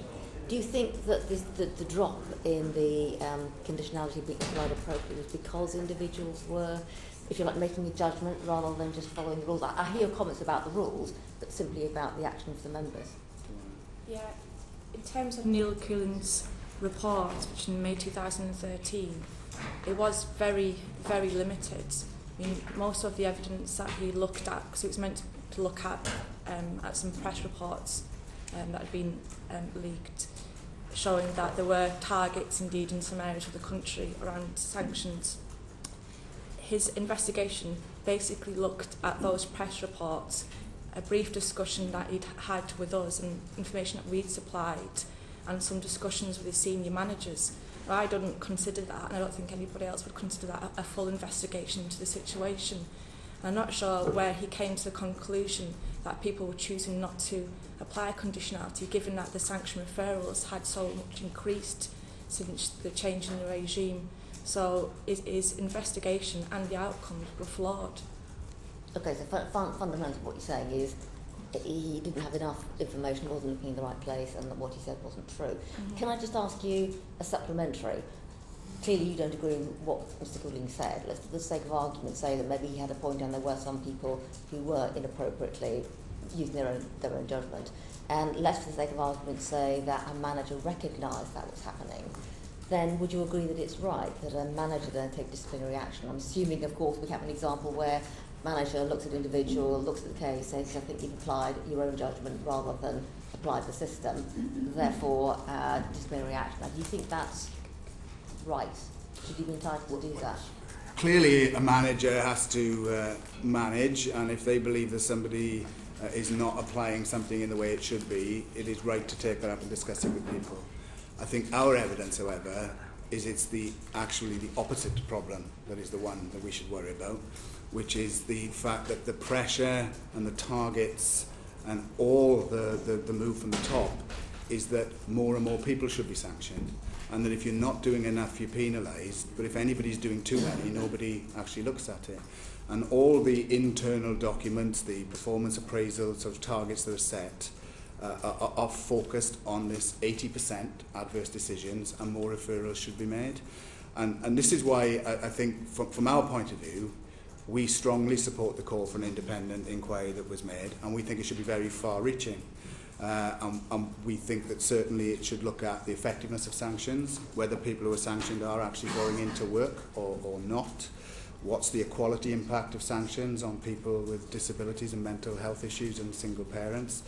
The link between sanctions and food bank referral, but also, key point you're taking up, is what's the effect of sanctions in terms of the staff and the pressure put upon them and the targets or expectations that are into the system. And I think when we do that, something profound will emerge, and it's the question we really think everybody should ask is, what is our social security system for? How do you deliver a safety net, and how do you treat people with respect, help and support them, rather than our public servants, very low people, now being seen as people who are out to trip you up, who are, if you get called in, you don't think you're being called in to be supported. Often you're being called in because someone's trying to find you out to impose a sanction, which are extraordinarily severe. There was 906,000 sanctions in 2013. There's been 1,700 sanctions that have been for 3 years. And when a sanction's imposed, of course, even if you get hardship payments, you're not getting it for the first 2 weeks. And the effect of a 4-week sanction is often someone's income is reduced by 70%. And we already have some of the lowest benefit levels of any European country. So we think the system is fundamentally flawed, but we would welcome a full independent inquiry to make our evidence to it and others to properly scrutinise. And I think Helen's point is we don't feel the previous select committee reports or DWP management, whenever they're asked, really ever do look into many of the issues we're raising today, and we think it's therefore time that was done independently. Okay, to Okay. some extent. Sorry, I was going to bring Quasi in, and then I'll come back to you. Yeah, sure. Thank you very much. This is the first question I'm making in this session. I've heard over about an hour, lots of complaints about the system, and lots of individual stories suggesting that the system isn't working. What I want to know from the panel is, where is the problem? Is it that the actual sanctions, the actual concept, if you like, the philosophy of it, the idea behind it, is that the problem? Or is it a question of the implementation and the kind of operational side of things, as it were? I just want to get a sense of, as individuals who know about this area and who have experience in it, What is your thought? Are you against sanctions in principle, or are you just worried about their application as we currently see today? And I'd like to go through each of the panel just to get a sense of what your thoughts were. Shall I start? We're not against the idea of conditions being placed in the system. What we, I think the Oakley review had a lot of very good recommendations around how the process should be improved, and I think it dealt with a lot of those issues, and we'd urge the government to implement them in full and the select committee to follow up later to review actually whether they are being implemented. I think what we need now, as Mark mentioned, is an actual look at whether the conditionality regime is working in what it intends to do. So we need a clarification of what its intention is, and we believe that should be about getting people into sustainable, good quality work.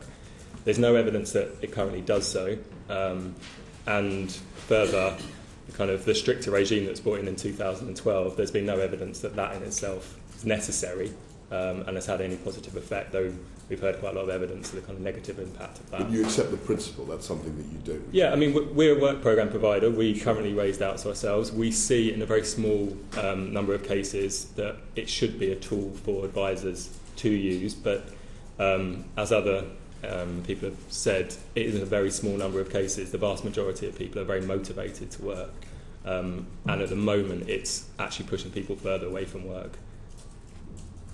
And that's why we, again, would call for a full independent review, looking at the effectiveness, not just in terms of encouraging people to engage in job search activity, which I think the Select Committee called for last time, but actually about its effectiveness of getting people into work. And to do that, we would need DWP and HMRC to do that benefit and tax data matching exercise, because we have lots of anecdotal evidence that people are coming off the system not because of actually encouraging them into work, but they just can't handle the system anymore. And it's only through that data matching exercise that we'll ever know what the long-term impact is on people. Okay. I mean, is that where most people on the panel broadly sit? I mean, is that you agree with what Mr. Robinson said? We as a union, based on the experience of our members, we don't think sanctions is the right approach. Okay, so that's... We do think that it is reasonable to have some expectations on what people should do in return for their benefit, but we think the problem with the sanctions report, as we've already approached, as we tried to say, is that it skews the system. Sure. And our view is that if we accepted that the overwhelming bulk of people want work, then the role of Job Centre Plus should be to help provide training, support, help people back into work, and we think that would bring about a far better situation than what we've currently got. However, if there was an independent inquiry, and that wasn't what most people thought, we do also think that if you're going to have them, you must ask yourself what they're for, how are they being done, and whether it's helping the situation or making it worse. And at the moment, what we think is the evidence is it drives people into absolute poverty, doesn't help them find jobs, and actually we're not benefiting from that. We're making things worse. But the reason why I asked the question is that there seems to be there's a big philosophical, if you like, question about whether you think sanctions are a good thing, broadly, or whether you don't. And you've been very upfront and said you don't think that's the way that we should be going, the path we should be treading. And clearly that's, I think, a fundamental difference to some of the approaches that clearly the government wants to push forward. And that I think is there is a fundamental difference, but I think the point that we would make, I think, more strongly is that fundamental difference probably arises because we think too much of the political approach has been about shirkers and scroungers and that people are work shy, whereas our start point from our experience is that is not where the overwhelming bulk of people are, and therefore the system's designed to deal with this problem that everybody really is worried about, rather than a system designed for the overwhelming majority, and it's doing those a disservice and the hard-working staff. Well, you have a clear position. I mean, people could disagree with you, but that, I admit, I commend you on the clarity of your position. Yeah, just to add to that, I think the system is based on an assumption that people are somehow trying to fiddle benefits and get away with claiming job seekers allowance. This idea of people have a life of rally on benefits, and it really breaks down because it both demonises the unemployed and it pits the advisor against the claimants, which doesn't help them get into work. So do you share Mark's view that you don't think that sanctions is the right way to go at all. Well, yes, we're from the same Yeah, union. I just want to get it all down on in the public record. Let me jump in on this, as I haven't spoken so far. Sanctions aren't a one-size-fits-all policy. If you look across Europe, there's a great deal of difference in the extent of the conditionality, how harsh the penalties are. Taking where the UK system now sits, it has one of the toughest conditionality regimes and some of the harshest penalties for sanctions. Ultimately, this is a question of data, the stories behind those data, what works to get people back into jobs, reduces harm, and saves what about the taxpayers' money. principle of conditionality? Is that something that you think is a useful thing? Because we've heard other panellists say that they don't think actually that makes sense in terms of trying to get good outcomes. Again, this is a question of data, and trying to it's make a the system conceptual work one. I'm well. afraid, it's a conceptual one. I mean, the idea of punishment or sanctions, is a concept. I mean, I'm not opposed to the concept, but I'm pragmatic about what's working, and I'll share later data on what we've learned from looking at the UK. No, sure, but I'm just interested in terms of what you've said you're not opposed to the concept, and that's what I wanted to learn. I'm not opposed to the concept. I'm going to go back to the philosophical thing, but we're back to Anne-Marie because the key to this is, do they work? Is one of the Well, we've had clear evidence from that not many people think they do work. Mark and Helen, you both effectively said that with regard to Neil Cooling's report, he got it wrong. Did you ever do your own investigation internally just to find out among your members whether individuals had effectively been disciplined, because that's the only way you'd have identified them, for taking a personal view rather than, if you like, applying the rules strictly, and whether any of them were disciplined for doing that? We did, perhaps Helen will say more in a moment, we did a survey, a survey of our members who were advisors and decision makers. And actually what came back was quite startling. I mean, the headlines were that 70% of these people answering the survey said they didn't think sanctioning positively impacted on claimants finding work. We were told that 61% felt that there was pressure on them as individuals to refer claimants for sanctions, and that over 20% felt that pressure was for inappropriate referral of sanctions. And that as a result of that, what came out was that there was an 80% referral target, or adverse decision target from referrals. And so the whole emphasis of what our members were saying to us was this was where all the pressure was, and they didn't think that it was working.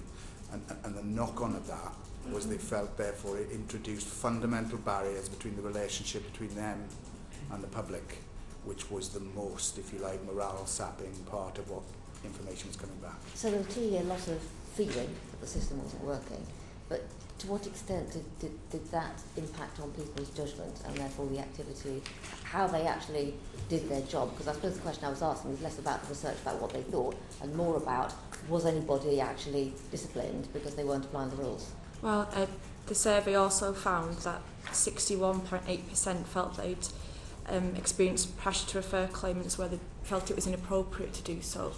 I think you mentioned before that, just to pick up on the point you made about could people be picked up on for using their judgments? Could advisors be picked up and disciplined when actually advisors should be using their judgment? That's what part of that relationship is about. That's why they graded at that level, because it's about discretion. But within a framework? Within a framework. And within this framework, 60% thought they'd been pressured to refer inappropriately. Then go on to have examples where there'd been set expectations, which is another term for a target.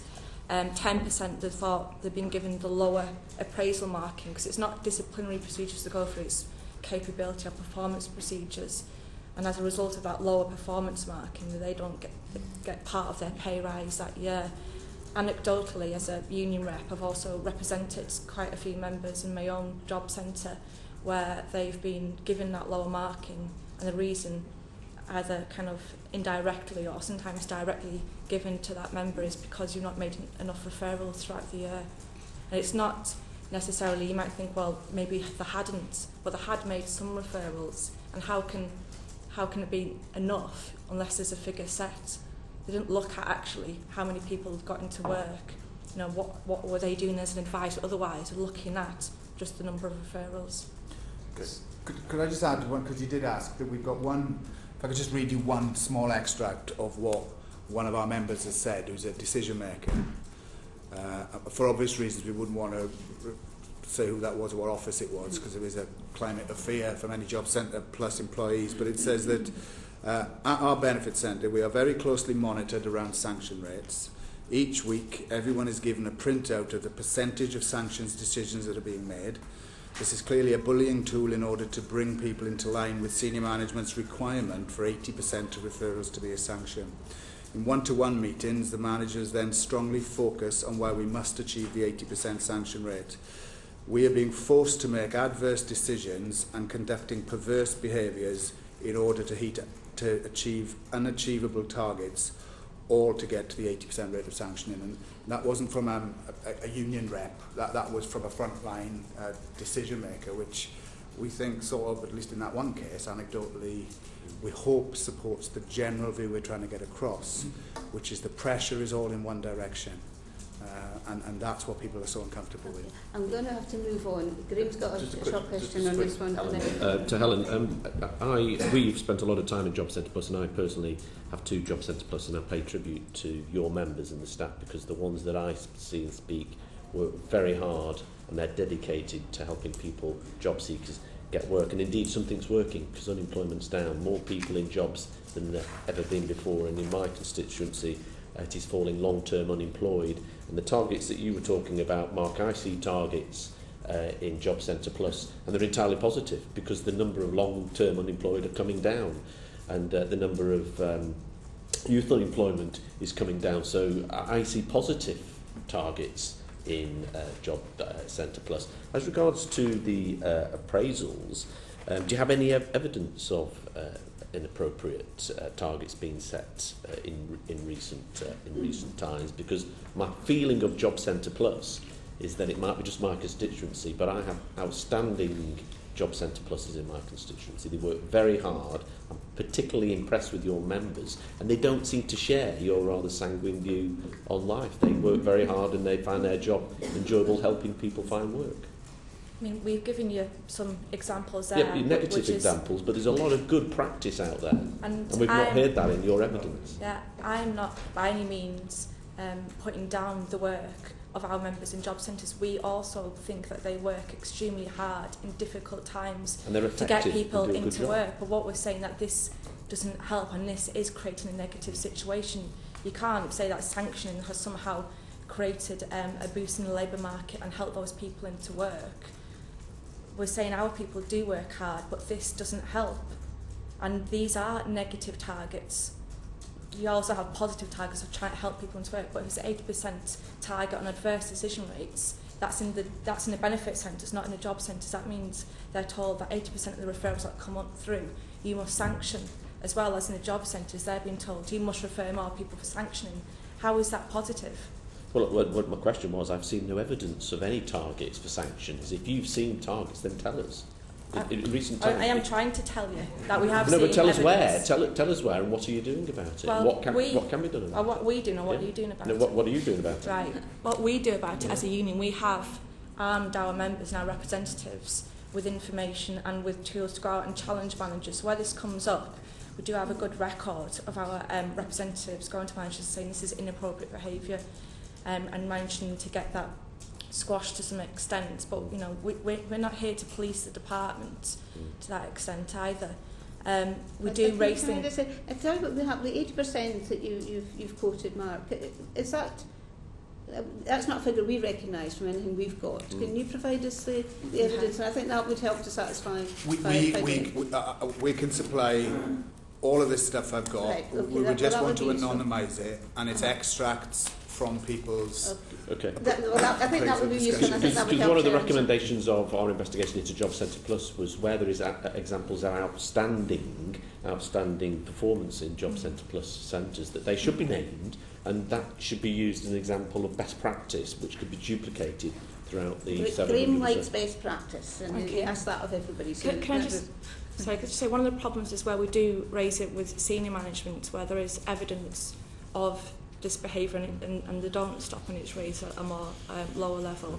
It's just kind of marked off as rogue managers without any recognition that this is built into the system. This 80% target, that was actually on a letter from Jason Feeney and Neil Cooling, who were head of the Benefits and Work Services directorates at that point. So that tells you that that is endemic within the system, that it's endorsed by those senior managers. We'll see this evidence. It would be useful to see that. Yeah, we'll see that. Okay, I'm going to move on because we're now on to other targets, but off-flow targets. And Debbie's got questions here. Thank you. I'm going to start with Professor Stuckler, if I may. And you're publishing a report today from the University of Oxford and the London School of Hygiene and Tropical Medicine. I wonder if you could just, and that's describing the impact of sanctions on unemployment and employment. I wonder if you could just briefly, very briefly, describe what you did and what the headline findings of that. And I'm particularly interested in the pre-2012 effects on JSA claimants and the post-2012 with the introduction of the new sanctions regime. Thanks. We took data from the Department for Work and Pensions sanction data collected across 375 local authorities in the UK and compared that with data on labour market statistics, also from official sources, on unemployment benefits and employment rates.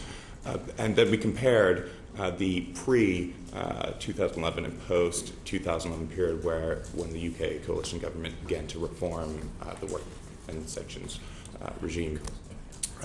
What we found is that over the entire period we looked, 2005 to 2014, for every 100 sanctions, about 24 people were flowing off unemployment benefit. After the reforms came into effect, this heightened so that about 43 people for each 100 sanctioned were leaving the system. We then looked at those who were leaving in association with the sanction. We found that fewer than 20% were returning to work. The rest were for other and sometimes unspecified reasons, ceasing to sign on.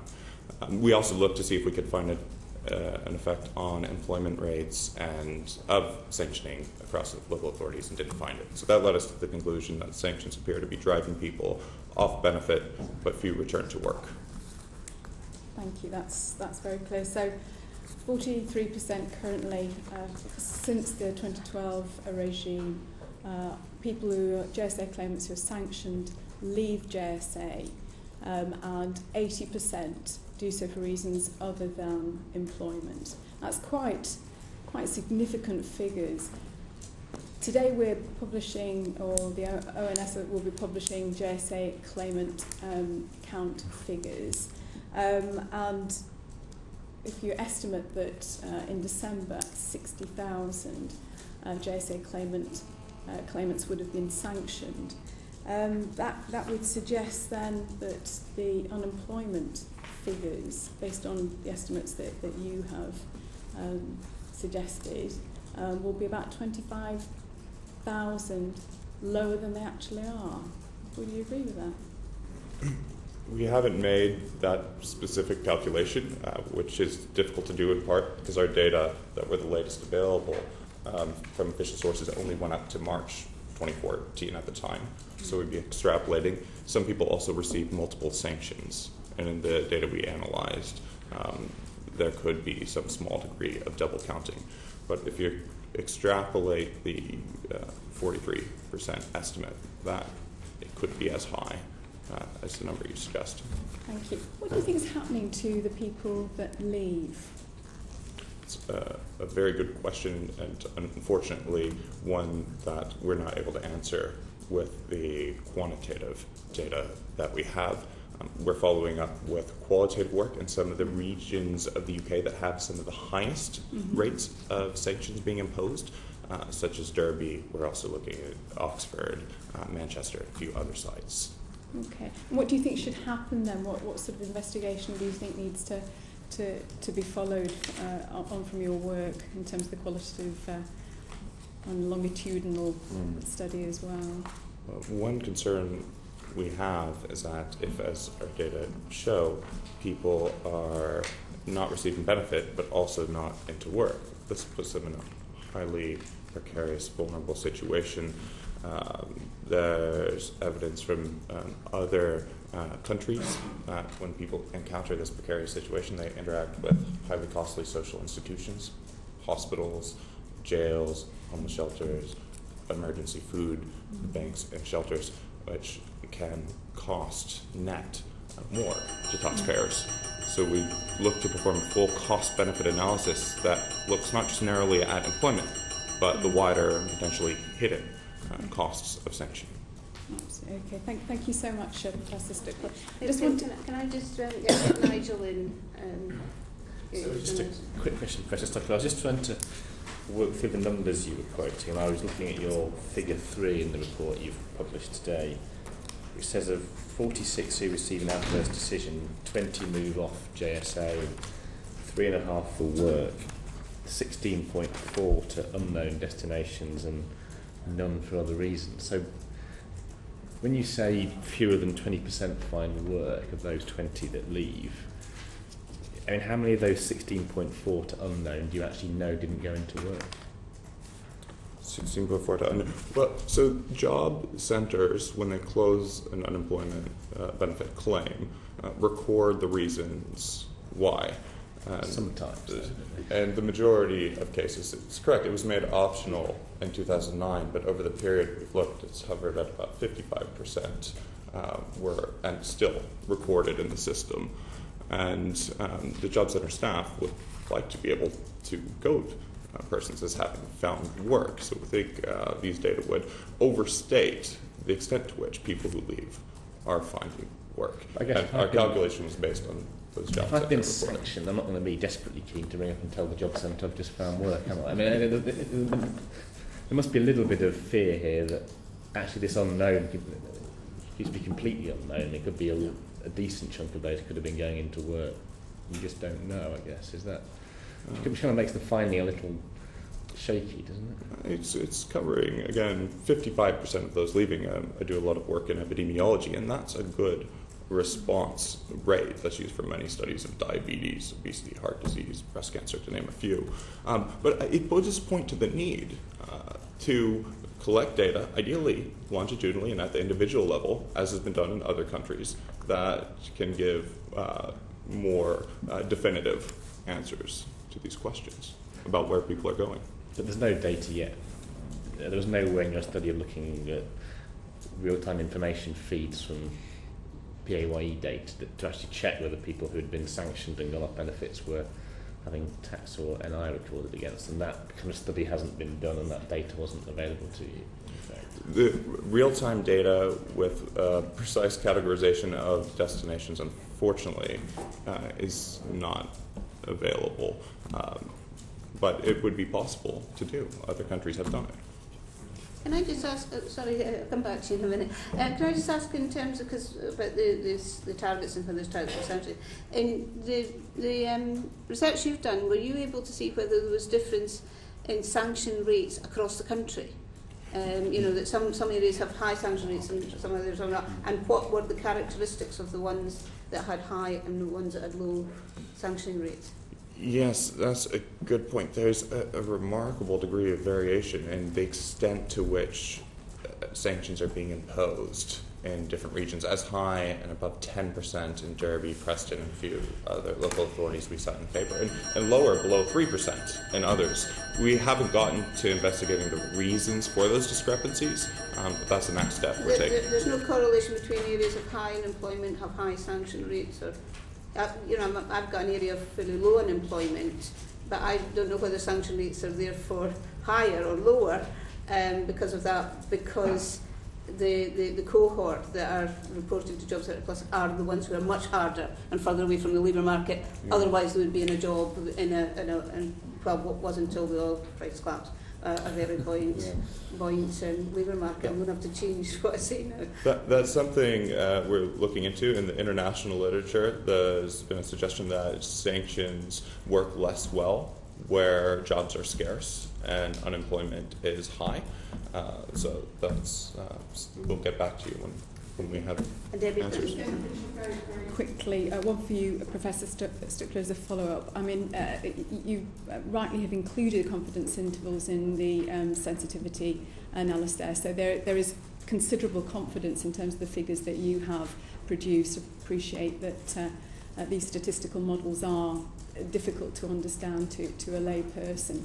But also, aren't JCP, they're incentivised for follow-up, so you would expect that there would be a degree of confidence from that perspective. Can I, thank you, Professor Stuckler's nodding to that. Can I just move on to Mark and Helen very briefly? From your experience about offload, the Minister has denied that there are any targets around sanctions, as you probably know. And although we have been pushing for an independent inquiry, the government haven't been forthcoming, although they initially said about 15 months ago that they would. But from your experience, what proportion of sanctioned people will go off slow as a result of that? It's difficult for us to determine that because it's not fully recorded by the department. But in terms of offload, that is a published target, and our experience is that there is a focus on getting claimants off the books, so to speak, by any means. So with offload being that primary target, and if you can't get people into work, there's only one other way that you can get people off the benefit counts for that week and to meet those cohort targets that they have.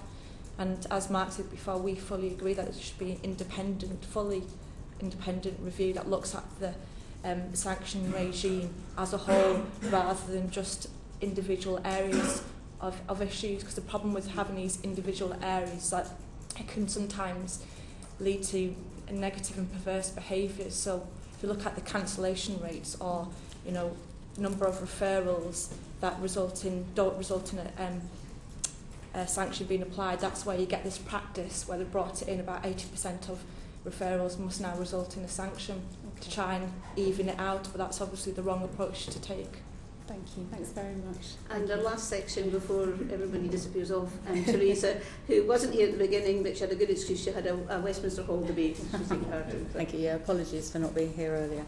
On the subject of sanctions, obviously we've got the discussion as to are they relevant, do they work? So if we're looking at do they work and we think they don't, I'm not saying we do, but if we think they don't, what other alternatives could there be? I'd just like to ask Steve Hughes, because your organisation Policy Exchange has looked at this and you recommended that the DWP pilot a yellow card system, which could be that benefits are paid on a card rather than a financial sanction. Could you just talk a little bit about how that would work? Yeah, sure. I outlined a little bit at the start of the session, but the basic principle is that for a lower tier first sanction, the claim there wouldn't be a financial sanction. It would be a non-financial sanction. And to pilot whether that non-financial sanction would drive better engagement with the job centre as well. So there's two elements to it. The first is payments in a different method other than the claimant is used to recognise the fact that it is different. The claimant has gone through a sanction, and that would be paid on a prepaid card, as well as and twinned with daily sign-on as well, or more regular sign-on with the job centre. Now, there are problems with this, obviously. I mean, for example, it might cost the claimant a lot more to sign on with the job centre on a more daily basis. It might cost money to implement a prepaid card system as well. Prepaid card systems do exist in other countries such as Australia and America, but not for the purpose of sanctions. So the technology does exist, but not for necessarily. So what would be the difference to somebody between getting their money in cash and getting them into their bank account and getting their same amount of money on a card? So it'd be the recognition that you have done, ultimately the claimant. So it's just stigma, is that what you're saying? Stigma, well, recognition that you've done something different. But what difference would it make to the individual? Well, it'd be recognition to them that they have had a sanction applied to them and that they're not receiving their benefit in the same way anymore. So that's the only difference. It would be just they could use the card exactly as they could the cash. Yeah, I mean, we did outline in the report as well is that you could use these cards to apply different methods of sanction to it as well. So, for example, again, in Australia and America, there are methods of controlling what can be purchased with the cards. The difficulty with that is that you require technology on behalf of, say, the retailer to develop that system. Now, it's important to point out that we didn't just say that is what should be applied, but it is a potential method of non-financial sanction. Really, the point that we made was it's about non-financial sanctions. So it's a discussion point as looking at alternatives rather than you think it's actually the answer? Yes, absolutely. Okay. So, Ben Robinson, your research has concluded that actually helping people back into work and building the potential for them to job seek, one of the things that's key to that is a strong trusting relationship between the claimant and the advisor, and that's a really key element.